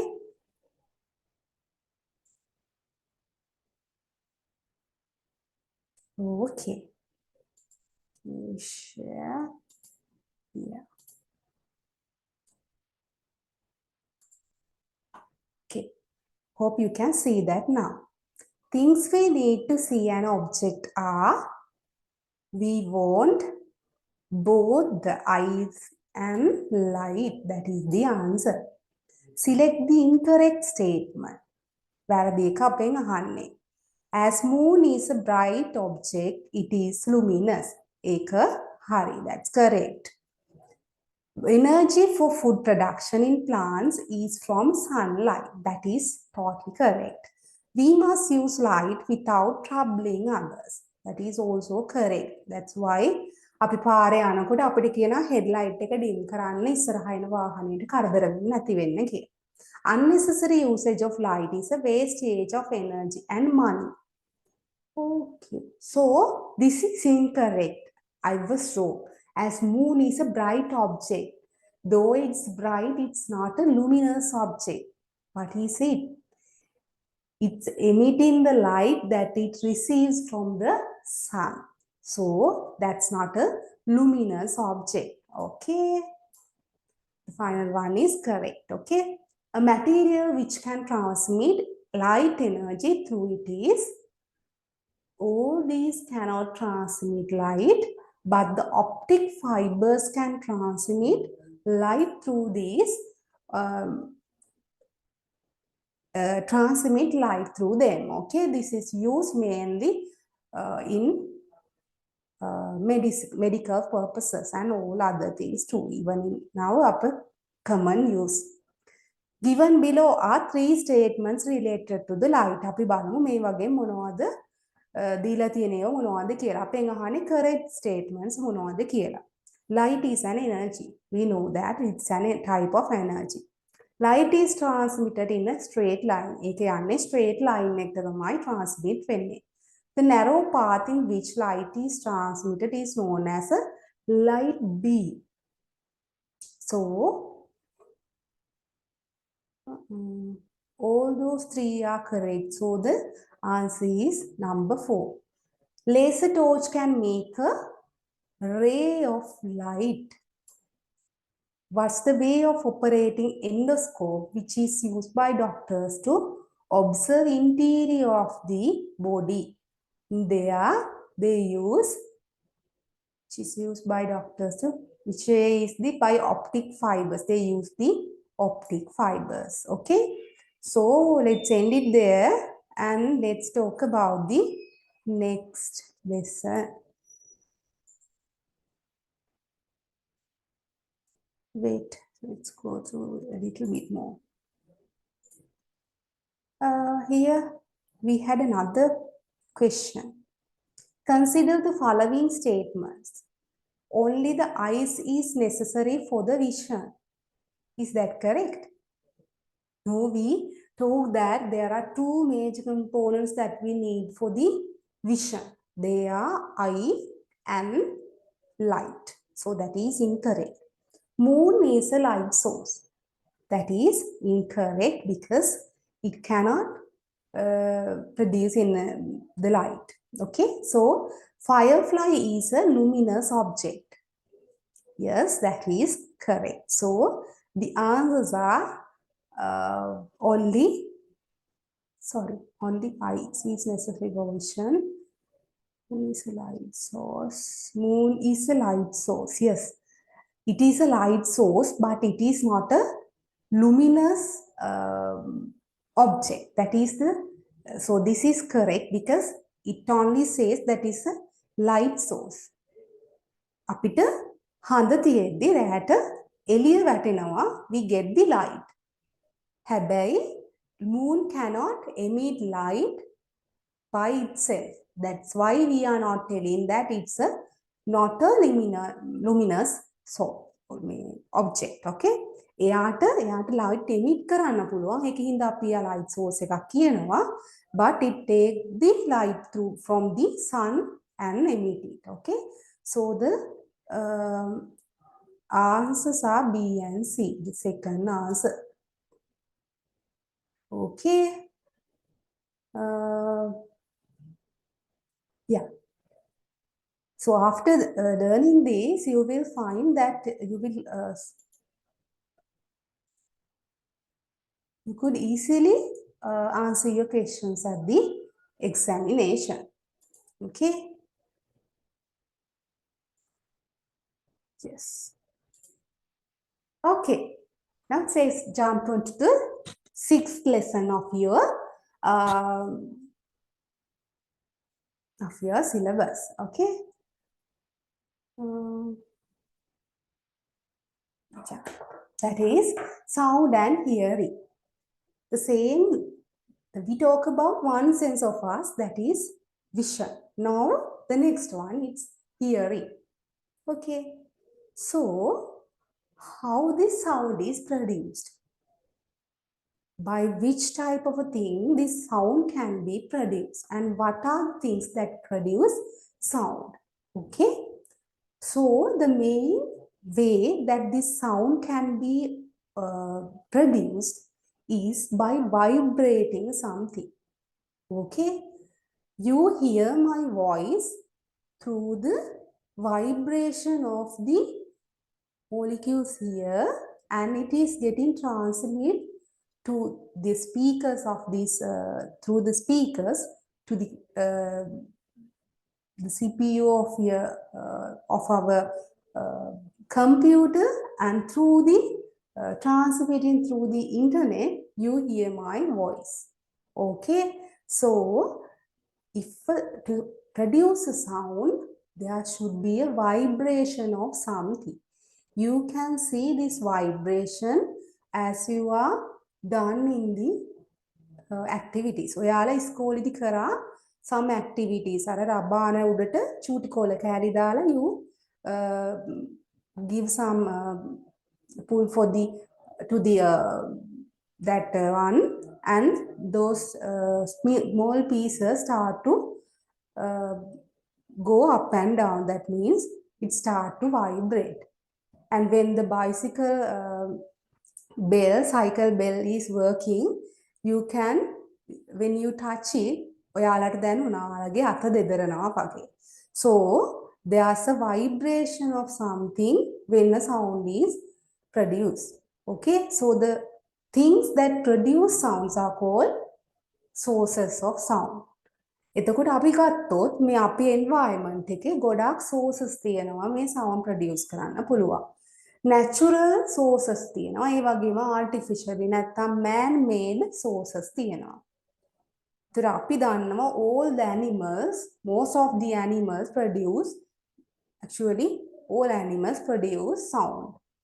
The problem is the sound of some animals we cannot grab that because අපේ ඇහැටත් ඒව ඇහෙන්නේ නැති පරාසයක නැත්නම් නැති තරම් වෙනස් ඒවා තියෙන්න පුළුවන්. Okay, so this kichi gana chuti kurullo, they produce a sound. Okay, they are sources of sound. Then අපි දන්නවා musical instruments අපි artificially හදලා තියෙනවා to produce different kind of sounds. Okay, so they are the sources of sound.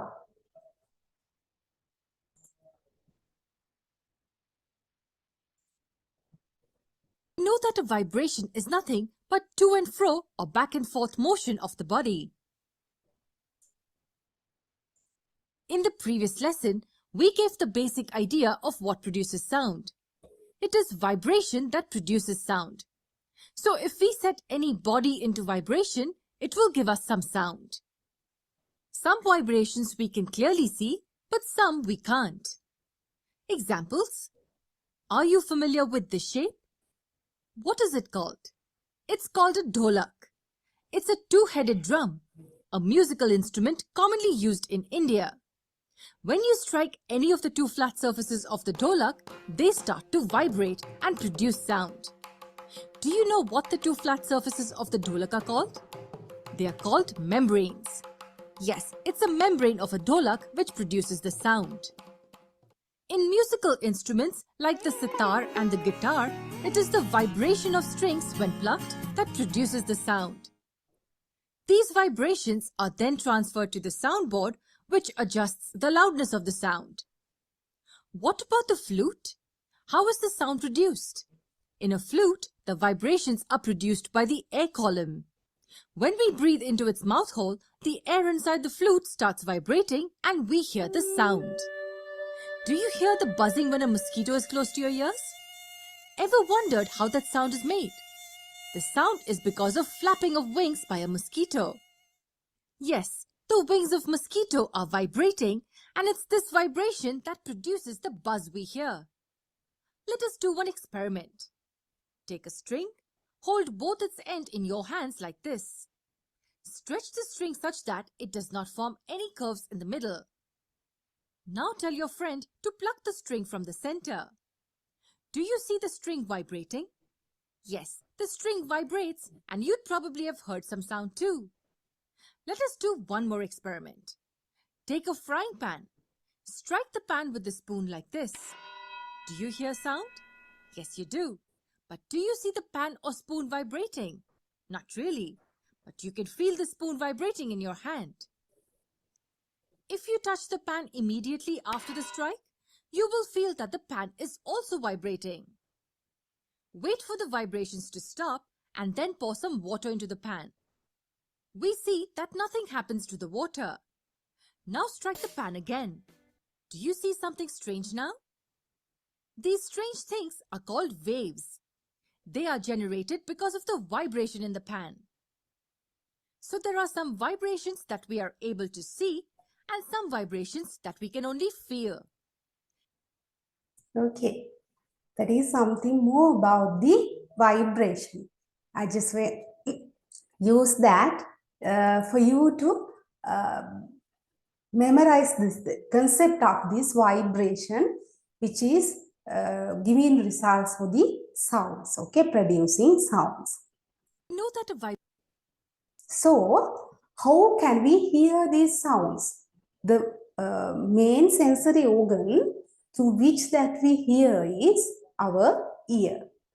So, having an ear, can we hear it? No, there are some people who cannot hear anything. The major problem most of them has is they doesn't have a well-made eardrum. කම්බරේ කියලා අහලා තිය ඔයගොල්ලෝ කම්බරේ කනේ පැලෙන්න තරම් high noise use කරන්න එපා කියන්නේ. So there's a very thin membrane inside our ear. So when a sound wave comes near us, අර අපි කිව්වා වගේ කන ඇතුලේ තියෙන the air content එක start to vibrate. This vibration move on to this thin membrane too, the eardrum. Then it start to vibrate. Then that vibration travel through the all organs in the ear, and that is sensed through the other organs and signals that get that signal, and we understand what is heard by our from the environment. Okay, so ear is the sensory organ of our body. Okay, in order to hear the sounds, අපේ eardrum එක මේ noise එක එන noise එක අගින් එන vibration එකට අනුව vibrate වෙන්න ඕනේ. So if we think about sounds, අපි sounds ගැන ගත්තොත් there are difference of these sounds that we hear. සමහර sounds එන්නේ මේ natural environment එකේ. අපි දන්නා වහින වෙලාවකට ගොර වෙනවා, කුණු ගහනවා. Those are natural things. එහා ගෙදර බල්ලා බුරනවා. කුරුල්ලෝ කෑ ගහනවා. Okay?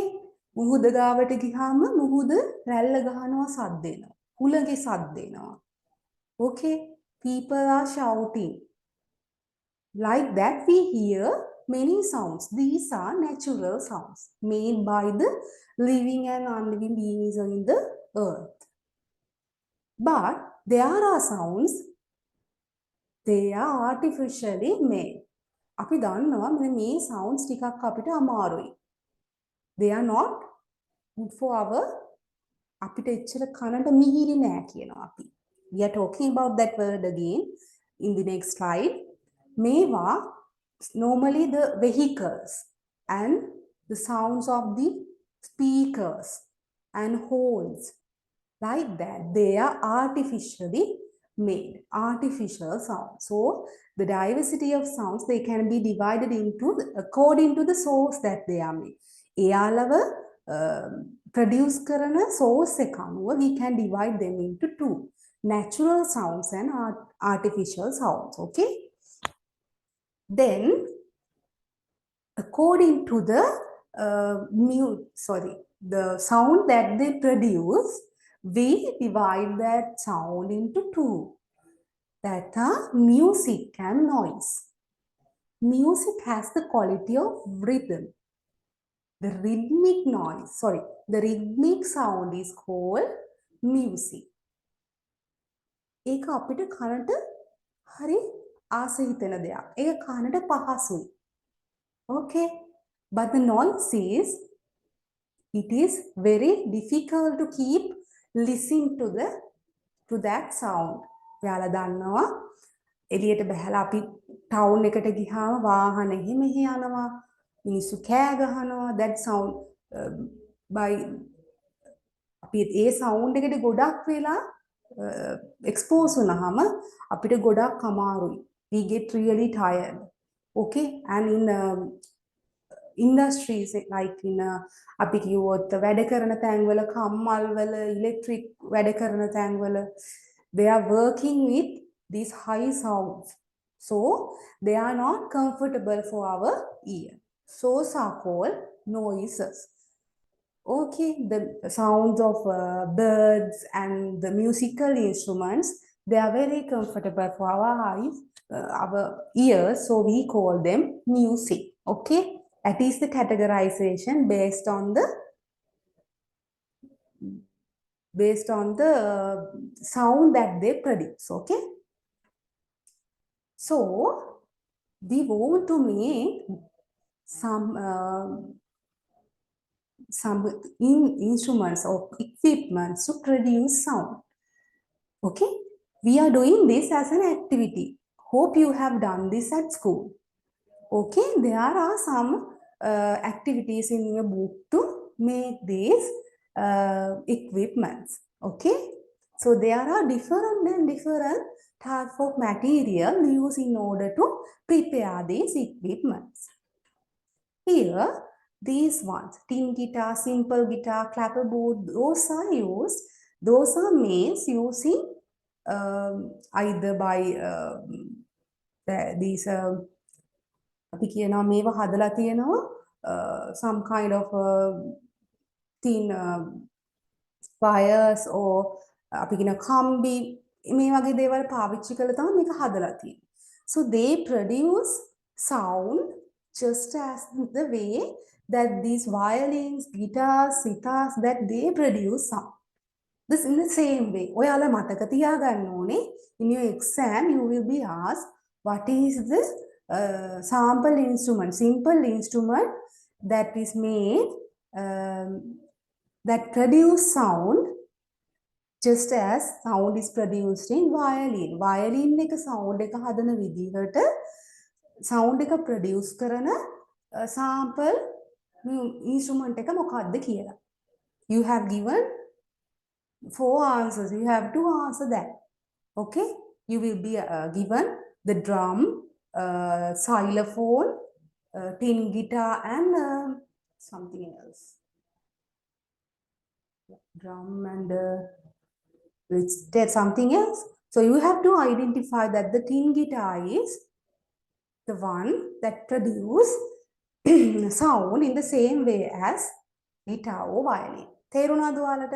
වයලින් එක වගේ සවුන්ඩ් එක නිපදවල මේ සාම්පල් ඉන්ස්ට්‍රුමන්ට් එක මොකක්ද කියලා අහුවාම you have to get that as the tin guitar. Okay? Then here the sample instruments is bugger, and that the same thing happening in this kind of setup. You have asked to fill the water in a 3, 5, 6 equal sized cups. equal size cups වලට එක එක amount එකෙන් මෙහෙම decrease වෙන amount වලින් වතුර පුරවන්න කියලා මේකට උම අපි උඩින් මොන හරි එකකින් චුට්ටක් තට්ටු කරනවා. Then it gives a noise, produce a noise which is very we can get them as music. Okay, that's the same as the bugger. Okay, so that produce sound by the vibrating a air collar, just as in the flutes and all other material that have given here. So you have to understand that here you are producing sound by strings in tin guitar, sample guitar, and these guitars and violins. Okay, and here the final one is here we are producing sound through the vibration of a membrane. Okay, so the sample drum, xylophone, these are producing sound by vibrating a membrane, just as these other drums. Okay, so bass drum, udakki, here tablas, like that. There are different types of drums used. So they produce sound by vibrating a membrane. Okay, so if you have ඔයාලට ප්‍රශ්නයක් දුන්නොත් ඔන්න මම ප්‍රශ්න දෙනවා mark the correct answer with what is the instrument, the sample instrument that produce sound just as the sound is produced by xylophone. Okay, so the answers are given like simple guitar and the one later here bugger and what is that? Simple guitar in here, tin guitar or clapperboard, and finally yeah, from that question the answer you can give. Are you clear? The answers given same as xylophone. So the first one is tabla, second one tin guitar, third one bugger, and the fourth one that is sample guitar. What is the answer?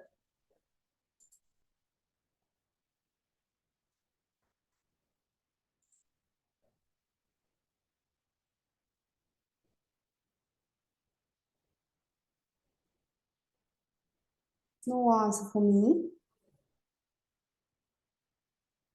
So that should be tabla.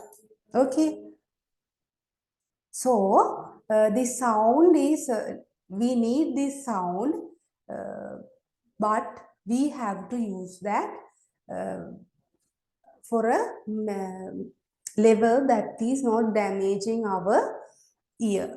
අපිට තියෙන එක කන් දෙකයි මේ කන් දෙක තියෙන්නේ අපේ for our lifetime use. So we cannot damage that eardrum and replace it from another one. So we have to make sure අපිට අනිවාර්යයෙන්ම අපි අර loud noise එකට කාලයක් තිස්සේ expose වෙන එක we have to avoid that. For that we can use ear protectors in order to getting subjected to that much of sound. අපිට මේ ear protectors use කරන්න පුළුවන්. නැත්තම් ඉක්මනින්ම නාකි වෙලා කන් ඇහෙන්නේ නැතුව යන එක තමයි අපේ බබාලටත් වෙන්නේ. Okay, so you have to be very clear that you ඔයාලට මේ විදිහේ expose වෙන්න එපා මේ වගේ ලොකු sound producing තැන්වලට.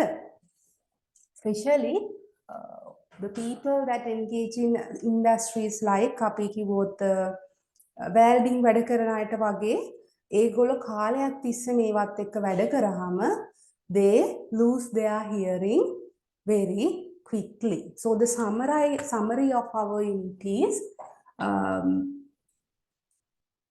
vibration. Through vibration තමයි අපේ sound එක produce වෙන්නේ and then this one, then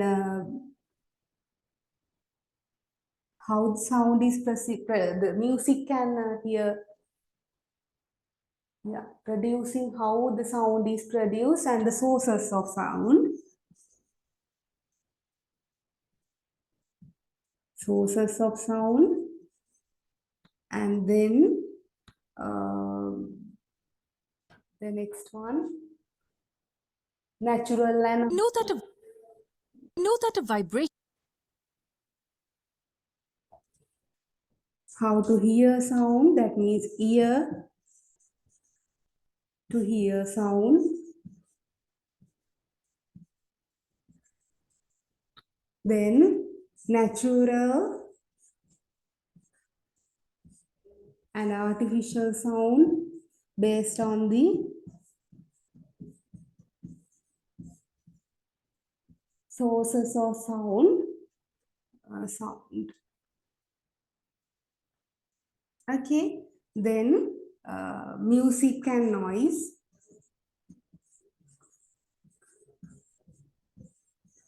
and sample instruments.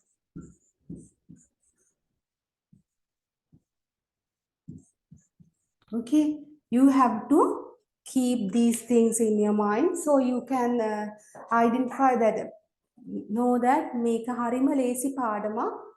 Very easy things are there. පොඩි දේවල් අහන්නේ. Is there in our chat?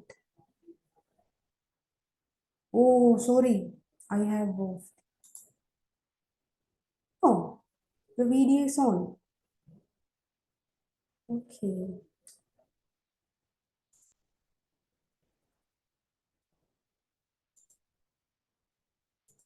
Okay, just to see what are the questions that they have given us. Sound is a kind of material, movement, liquid, energy. That's a type of energy. The couple of music instruments which produce sound in the same way. That is a type of question that you have been given. Okay, either if they have given in the main instrument and choose the අපිට instrument එක දෙනවා අපි මොකද්ද sample හදන instruments කියලා හයි එහෙම නැත්නම් this kind of one. Okay, so the rabana and violin, rabana by vibrating a membrane, violin vibrating those strings. Okay, violin and guitar, both of them are producing sound by vibrating those strings. Rabana and flute by vibrating a air column. Okay, so the answer is this. Which of the following is an incorrect statement about sound and hearing?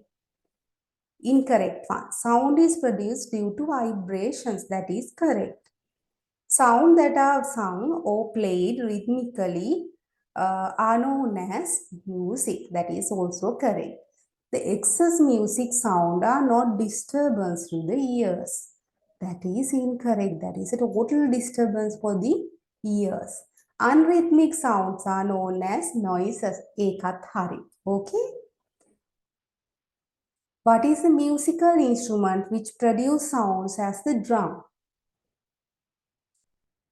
The answer is udakiya. Which one of the following is an artificial sound? Sound of school bell.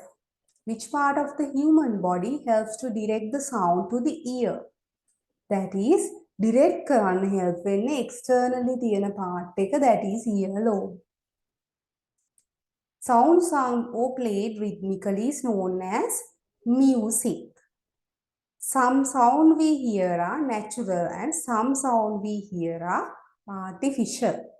In all instances, sound is made by vibration. I hope you have done these questions and I'm telling the answers just to correct them.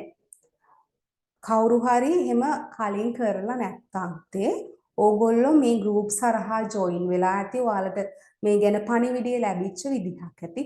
ඒගොල්ලෝ අනිවාර්යයෙන්ම ඔයාලට මේකේ නැත්නම් මම අර කලින් කියපු විදිහට වෙබ්සයිට් එකට ගිහාම කලින් දැන් ඊළඟට හෙට යුනිට් එක කරනවා නම් ඔයාලට ඊට කලින් දවසේ මේ activity sheet එක දෙනවා. So you can go through that and answer the question. Okay? අපි ඒ වගේ හොඳ වැඩපිළිවෙලක් යොදාගෙන තමයි ඔයාලට උගන්වන්නේ. Objects producing sound are called sound sources of sound. Okay? Unrhythmical sound is known as noise. Sound can be harmful to ear. Loud sound. Okay? They can be harmful for our ear. Oh yeah, loud, good. Isindu, you have given the correct answers. Good, okay?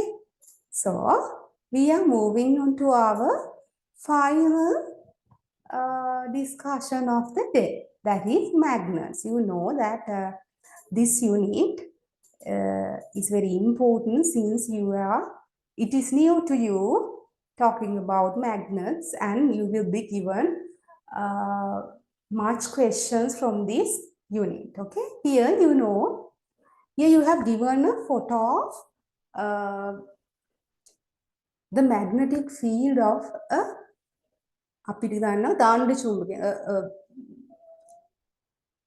of a magnet, the magnetic field around it. Okay, the poles of the magnet here, north pole and south pole, and all the area that this magnetic force is distributed. Okay, these are so let's move on here.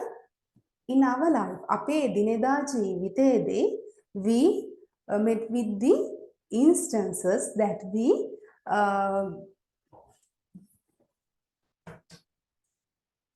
අපිට මේ චුම්බක හම්බ වෙන magnets හම්බ වෙන එක එක තැන් තියෙනවා.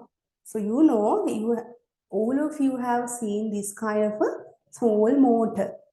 Okay, so especially the boys, they in your age, they have these kind of motors. Okay, for some to produce new things, එක එක දේවල් හදන්න, they use these motors. And this, some might you have doing chess players. They have this kind of a magnetic chess boards with chess pieces. මේක නම් ගොඩක් අය ගෙවල් වල ඇති. Fridge එකේ it has a metal content, so there are some pieces of lasana කෑලි තියෙනවා. We can put them and keep them as decorations or as sticky notes or something. And the next one is something අපි අර චූටි කාලේ නම් තියන්න ආස එකක් තියෙනවා. A beautiful pencil box. We like that because when we close it, when we are near to close it, it gets attracted. Okay, so that's where we have come across these magnets in our day-to-day life. So the effects of magnets is some of the things, some of the objects that surround us, they get attracted towards these magnets, but some have no effect with the magnet. Okay, so we can divide these objects into two, which get attracted towards a magnet and shall not get attracted to magnet. There are different kinds of magnet. Okay, the common type is the bar magnet. Earlier in the beginning මේක පටන් ගන්නකොටත් අපි දැක්ක තිබ්බේ bar magnet එකක්. And depending on the shape of them, we are categorizing them. මේක horseshoe එකක් වගේ, ඒක නිසා අපි කියනවා horseshoe magnet. This has the shape of U, the English letter U, so we call it U magnet. මේකට අපි කියනවා tabular magnet. This is a ring magnet. Those are the ones that you have to know. You will be given the picture of this one or two of these magnets, and you will be asked the මොකක්ද මේකේ තියෙන type එක, magnet type එක කියලා. Okay? So in a magnet, there are important parts of these magnets. They are the magnetic poles. That is where the highest magnetic energy is. We can find the highest magnetic capacity. වැඩිම magnetic capacity එකක් තියෙන්නේ මෙන්න මේ magnet එකක poles දෙකේ. In a bar magnet, this is at the two ends of the magnet. Okay, in the north pole and the south pole. අපි මේක කරන්නේ at the school අපි මේ activity එක කරද්දි කරන්නේ අපි ඔහොම අර මොනවා හරි pins ටිකක් හරි clips ටිකක් හරි දානවා metal මේ aluminium clips ටිකක්. Then we take the bar magnet near. අපිට එතකොට බලන්න පුළුවන් අර magnet එකේ වැඩිපුරම අර clips රැඳෙන්නේ their poles. And මේක ඔයගොල්ලෝ සමහර විට කරන්න ඇති යකඩ කුඩු ටිකක් distribute කරලා අපි මෙහෙම magnet එකක් අරන් ගියාම magnet එකේ poles වල වැඩිපුරම මේවා ටික රැඳෙනවා, and the others get distributed from there. So as I told you, මේකේ අපි කියනවා මේ poles දෙකේ ඉඳන් ඈතට විහිදෙනවා. That the distribution area, we call that the magnetic here you have been given here magnetic force. Okay,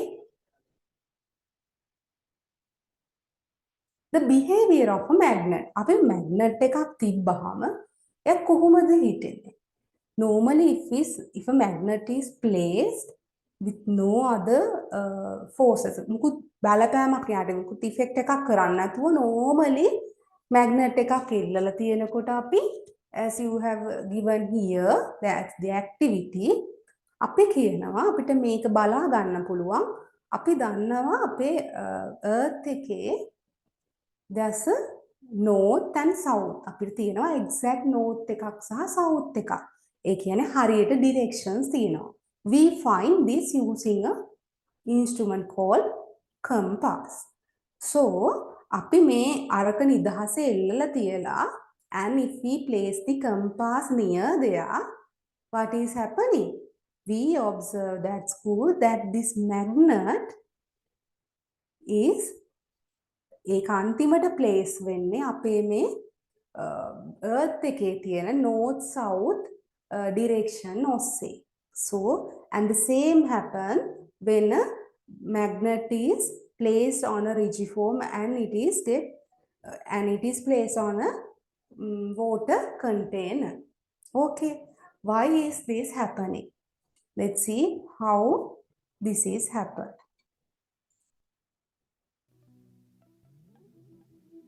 No one has ever taken the journey deep down to the heart of our planet, but by studying the way shock waves from earthquakes travel through the planet, scientists have worked out its likely structure. So now we know that our planet's magnetic field is generated deep down in the Earth's core. Earth's magnetic field is caused by a dynamo effect.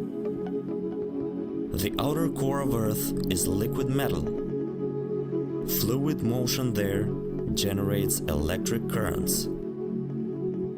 The motion of the fluid is sustained by convection and driven by buoyancy. When the Earth spins on its axis, it makes the electric currents to form a magnetic field that extends around the planet. If the whole mass of the Earth was solid, there wouldn't be as much of an electric field. Okay, දැන් ඔයාලට දැනගන්න පුළුවන් එතකොට why this earth has a magnetic field. මේක මේ විදිහට magnet එකක මේ විදිහට north south poles විදිහට තියෙන්නේ this earth, inside this earth, according to the composition of there, it contains a magnet ability, that it can attract magnets because it also has a magnetic property. Okay, so let's see the interaction between the poles of a magnet. දැන් poles දෙකක් තියෙනවා කියලා අපි දන්නවා. But let's see අපිට මේ වගේ magnets දෙකක් අරගෙන ඒවා හැම pole එකක්ම මේ වගේ interactions එක වගේද කියලා. So this is the practical we did in the school. මේක bar magnet එකක් use කරලා අපි ලේසියෙන්ම කරේ. So our observation මේකදී observe කරන්නේ අපි මේ same ends ගත්තාම same poles ලං කරාම they get they are not attracting each other, they distract each other. Okay, they move away from them. But if the unlike poles south and north ඒ දෙක ලං කරාම they get attracted quickly. Okay, that the same happen for the north and the south. If they are like poles, දෙකම එක වගේ නම් north and south they get distracted. Okay, they are not getting attracted. ටක් ගාලා දෙපැත්තට යනවා. But if the poles are unlike that, south and north, they get attracted. So that is the interaction between the poles. That is equal for all type of all shapes of hammer shape එකක්ම තියෙන magnet එකකට මේක සමානයි. Then the magnetic force අපි මේක ගැන කතා කරා. මේ magnet එකක magnetic වැඩිම magnetic ability එක තියෙන poles වල එතන ඉඳලා ඒ magnetic force එක පැතිරිලා තියෙන විදිහ මෙන්න මේ විදිහට අපිට බලා ගන්න පුළුවන්. Okay, මේකේ limited area එකකට තියෙන්නේ. ඒ වට ඇරෙන්න ඊට එහාට මේ magnetic force එක වැඩ කරන්නේ නැහැ. So එකයි අපිට we have to place a magnet and to get it interacted අපිට මේ අනිත් magnet එක යම් දුරකට ගේන්න ඕනේ.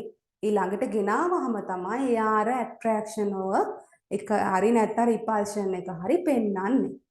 හරිද? එක්ක get attracted. එතකොට ඒක පෙන්වන්න ඈත තිබ්බට බෑ. ඒක චුට්ටක් ළඟට ගේන්නම ඕනේ. Okay? So the magnetic power or the magnetism of a magnet can be demonstrated using this practical. අපි බලන්නේ magnetic power එක කොහොමද කියලා මොකක් හරි magnet එකක. ඔයාලට තියෙනවා පුතේ ඔන්න there are two magnets. Magnets දෙකක් තියෙනවා children. Okay? එතකොට අපිට බලන්න ඕනේ මේ දෙන්නගෙන් වැඩිම magnetism එකක් තියෙන magnet එක මොකක්ද කියලා. මේක බලන්න නම් අපි මෙහිම demonstration එකක් කරන්න ඕනේ. අපි මේකෙදි ගන්න චූටි pins නැත්තම් nails අරගෙන we are doing this one, we are placing them one by one like in the picture. එතකොට අපි බලනවා මේ දෙකේම එක pole එකක කොච්චර මේ pins එක දිගට hang කරන්න පුළුවන්ද කියලා. The one that can hang more nails, we call that the magnet with highest magnetism. වැඩිම ප්‍රමාණයක් මේ විදිහට place කරන්න පුළුවන් magnet එකට අපි කියනවා ඒකට තමයි වැඩිම magnetism එකක් තියෙන්නේ කියලා. Okay? So ඒක ඔයාලා මතක තියාගන්න. ඔයාලගෙන් මේකත් අහන්න පුළුවන් normally usually වැඩිපුර අහන questions. Must have seen a magnet with this shape before. It's called a bar magnet. It looks like a chocolate bar. What happens if we bring it near an iron nail? We know that as we bring it closer to the nail, at some point the nail moves towards the magnet and sticks to it. Moreover, it remains there until we manually separate it from the magnet. So why does an iron nail stick to the magnet? This is because of the force of attraction that binds the magnet and the nail together. This force is applied by the magnet on the nail and hence it's called a magnetic force. Here is one interesting question that I want you to answer. Is magnetic force a contact force? In other words, is the contact between a magnet and the nail necessary for the magnet to attract the nail? Let's look at the animation in slow motion. We are moving the magnet towards the nail.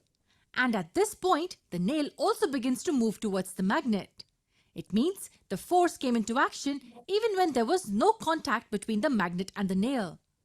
Hence, we can say that a magnetic force is not a contact force. Contact is not necessary for the magnetic force to work on the nail. To understand this better, we bring this magnet close to the nail and move it slightly up in the air. You will find a slight movement in the iron nail as well. This means that the iron nail is under the influence of a magnetic force even though it's not in contact with the magnet. It again proves that a magnetic force is not a contact force. So we can say that it's a non-contact force. The force exists even though the magnet is not in contact with the iron. But what does this non-contact nature of the magnetic force tell us? It tells us that there is an invisible field produced by the magnet in the space around it. And if you bring any ferromagnetic material in this field, then it experiences that force of attraction. We cannot see this field, but it exists. This field is produced by a magnet and hence it's called a magnetic field. Now I'll ask you an interesting question. Do you think the strength of this field is even throughout the area around the magnet? Let me explain this to you with a relatable example. Assume that there is a working Wi-Fi router present at some location. It gives off signals in all the directions in some range. Now, in order to connect a mobile phone to the internet, we need to bring it in this range only. This signal will be stronger nearer the router. The closer you bring your cell phone to the router, the stronger the signal will be. One can think of magnets in the same way. A magnet has a magnetic field around it. The strength of this field is greater closer to the magnet and decreases as we go further away from it. As you bring any ferromagnetic object in this field, it experiences a magnetic force. The closer we bring that object to the magnet, the greater the force it will experience until at some point where the force will be large enough to make the object leap towards the magnet. Okay. There you learn about that talking about that contact force, non-contact force.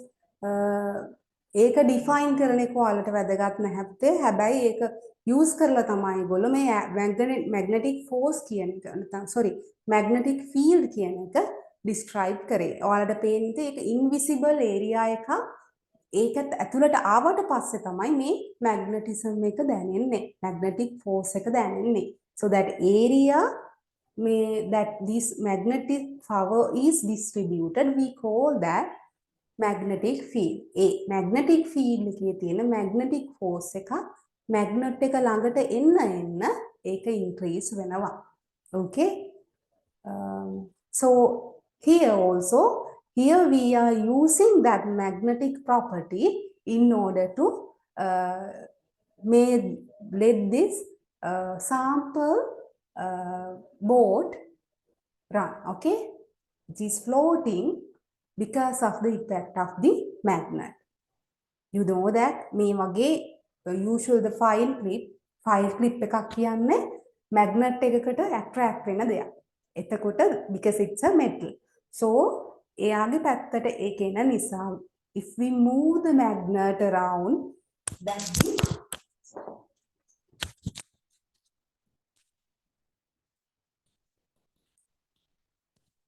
so when we move that boat will come along with the way that we move the magnet. Magnet එක කරකවන විදිහටම මේ boat එකත් ඒ විදිහටම එහා මෙහා යනවා. So we use this as a example there. Okay. So that's the end of our 7th lesson. එහෙනම් දැන් පළවෙනි දවසේ ඉඳන් අද වෙනකන් ඔයාලා මාත් එක්ක ජොයින් වෙලා හිටියනම් you have done a revision, a thorough revision of these 7 units.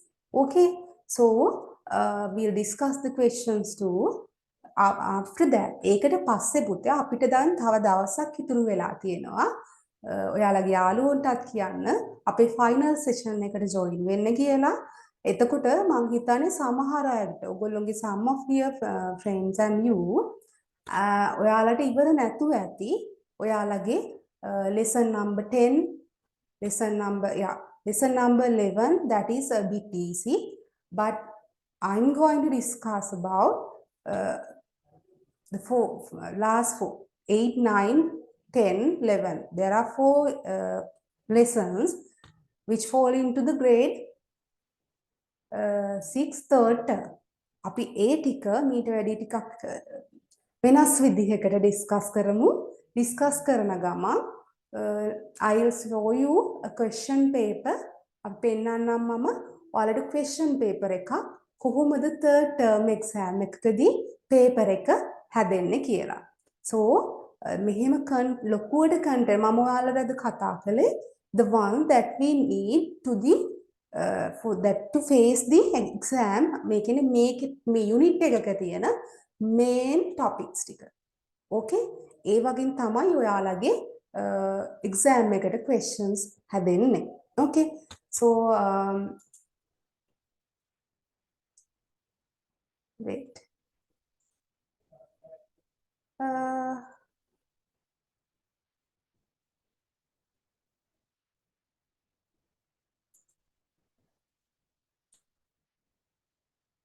Okay, it's 3:22. Okay, let's send it around 3:30, 3:35.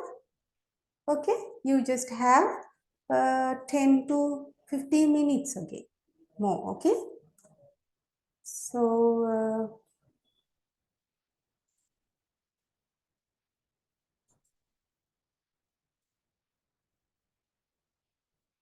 okay, since we have time, I'll let you do these questions now, and you all can complete this.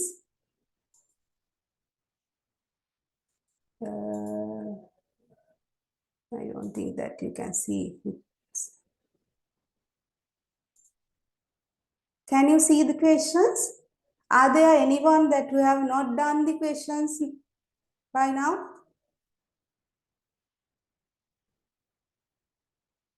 Then I'll provide you 1-2 minutes. You can go through them and answer them quickly.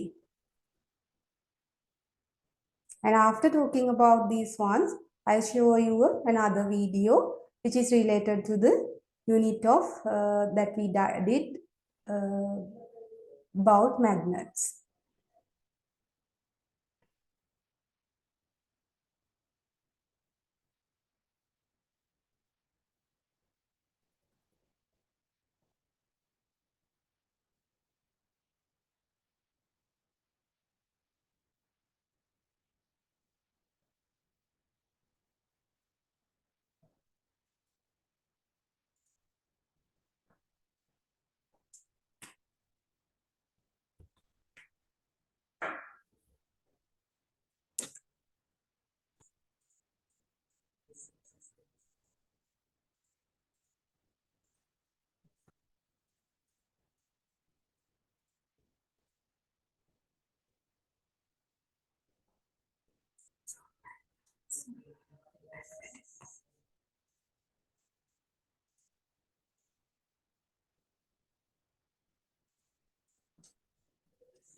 Okay.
Okay. Here, the first one, the magnetic field means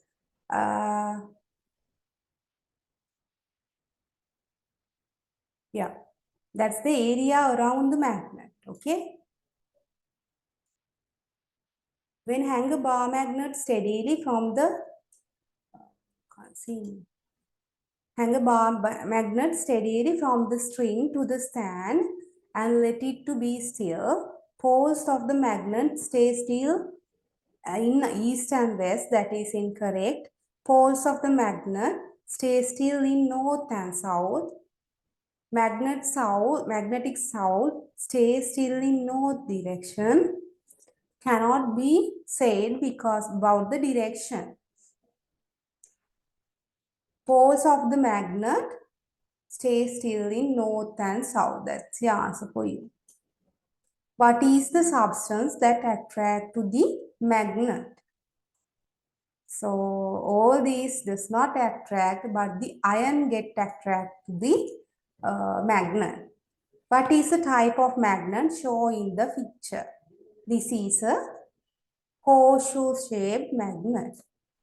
Given below are two instances of replacing two bar magnets kept closer to each other. The observation can be gained by the instances of A and B.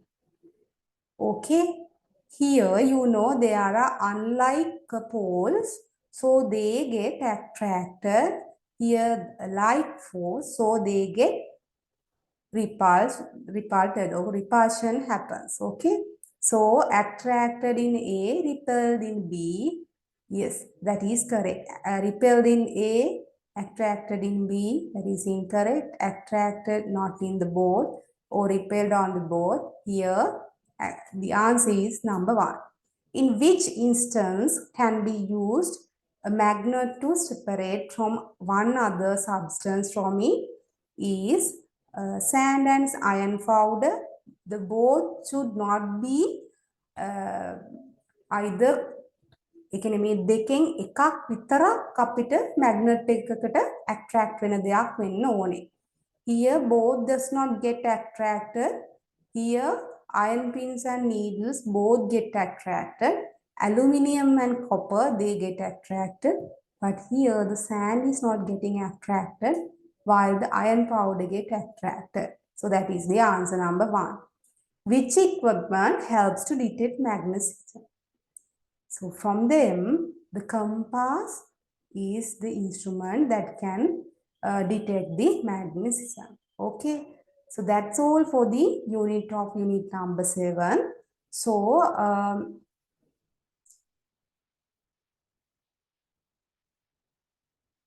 okay, now you can yeah.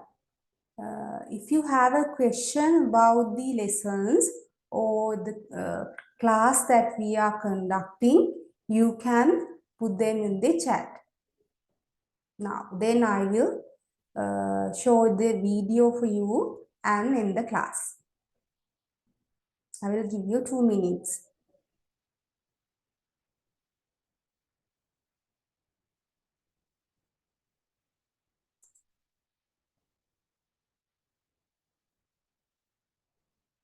Thank you, Gihanga.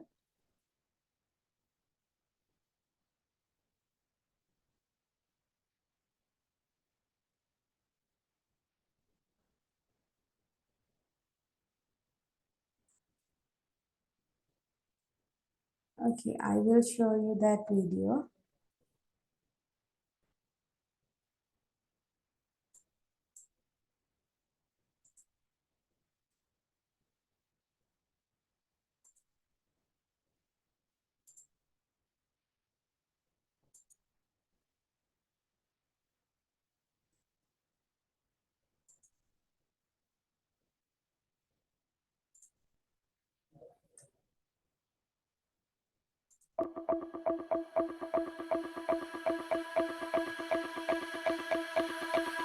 This shows the effect of a magnetic field.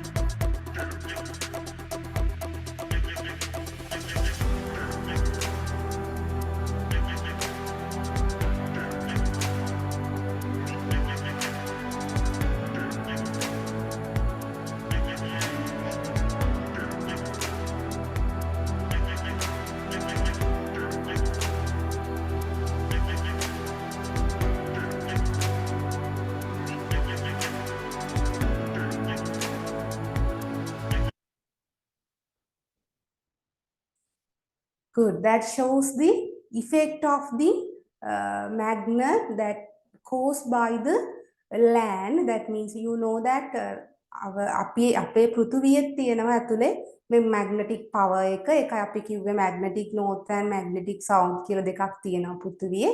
So that is why this attraction is there. So that kind of attraction is different in every planet. මේ හැම planet එකේම මේ තියෙන ඒ force එක වෙනස්.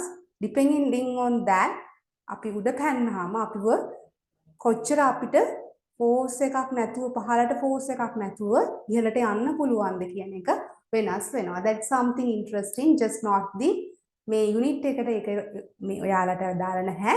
මම science වලට ආස විදිහට තමයි ඒක ඔයාලට දුන්නේ. So someone has asked when will be the next lesson? When will the class end? Okay, very soon. Okay.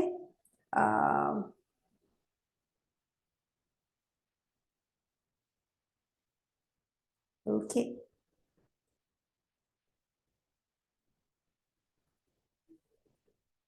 And the children that you are still in the class, you can just give an idea, not again an idea.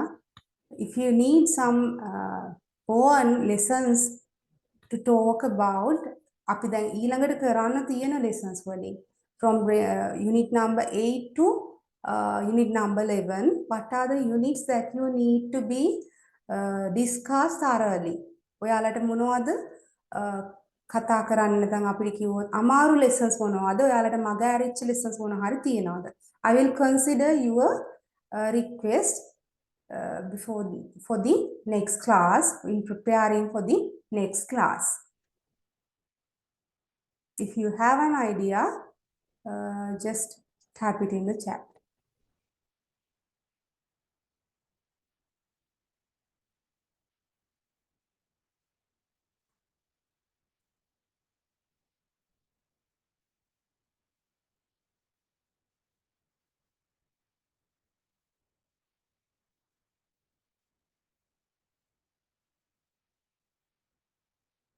Good. Let's see for comfortable life here.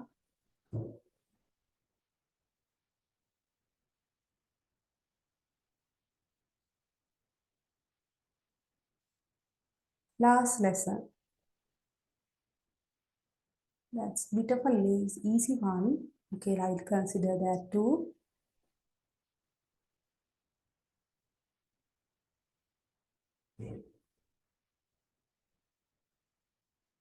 Unit number 9. Okay.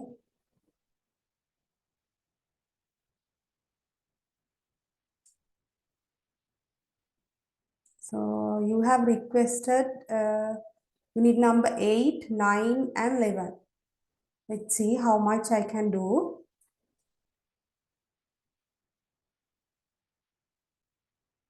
Thank you. No, you can leave now. I will stop here for today and let's meet for the last seminar day on the last week of the month. Okay. Enjoy your holidays and work for your exam. Until I meet again, have a nice days and goodbye.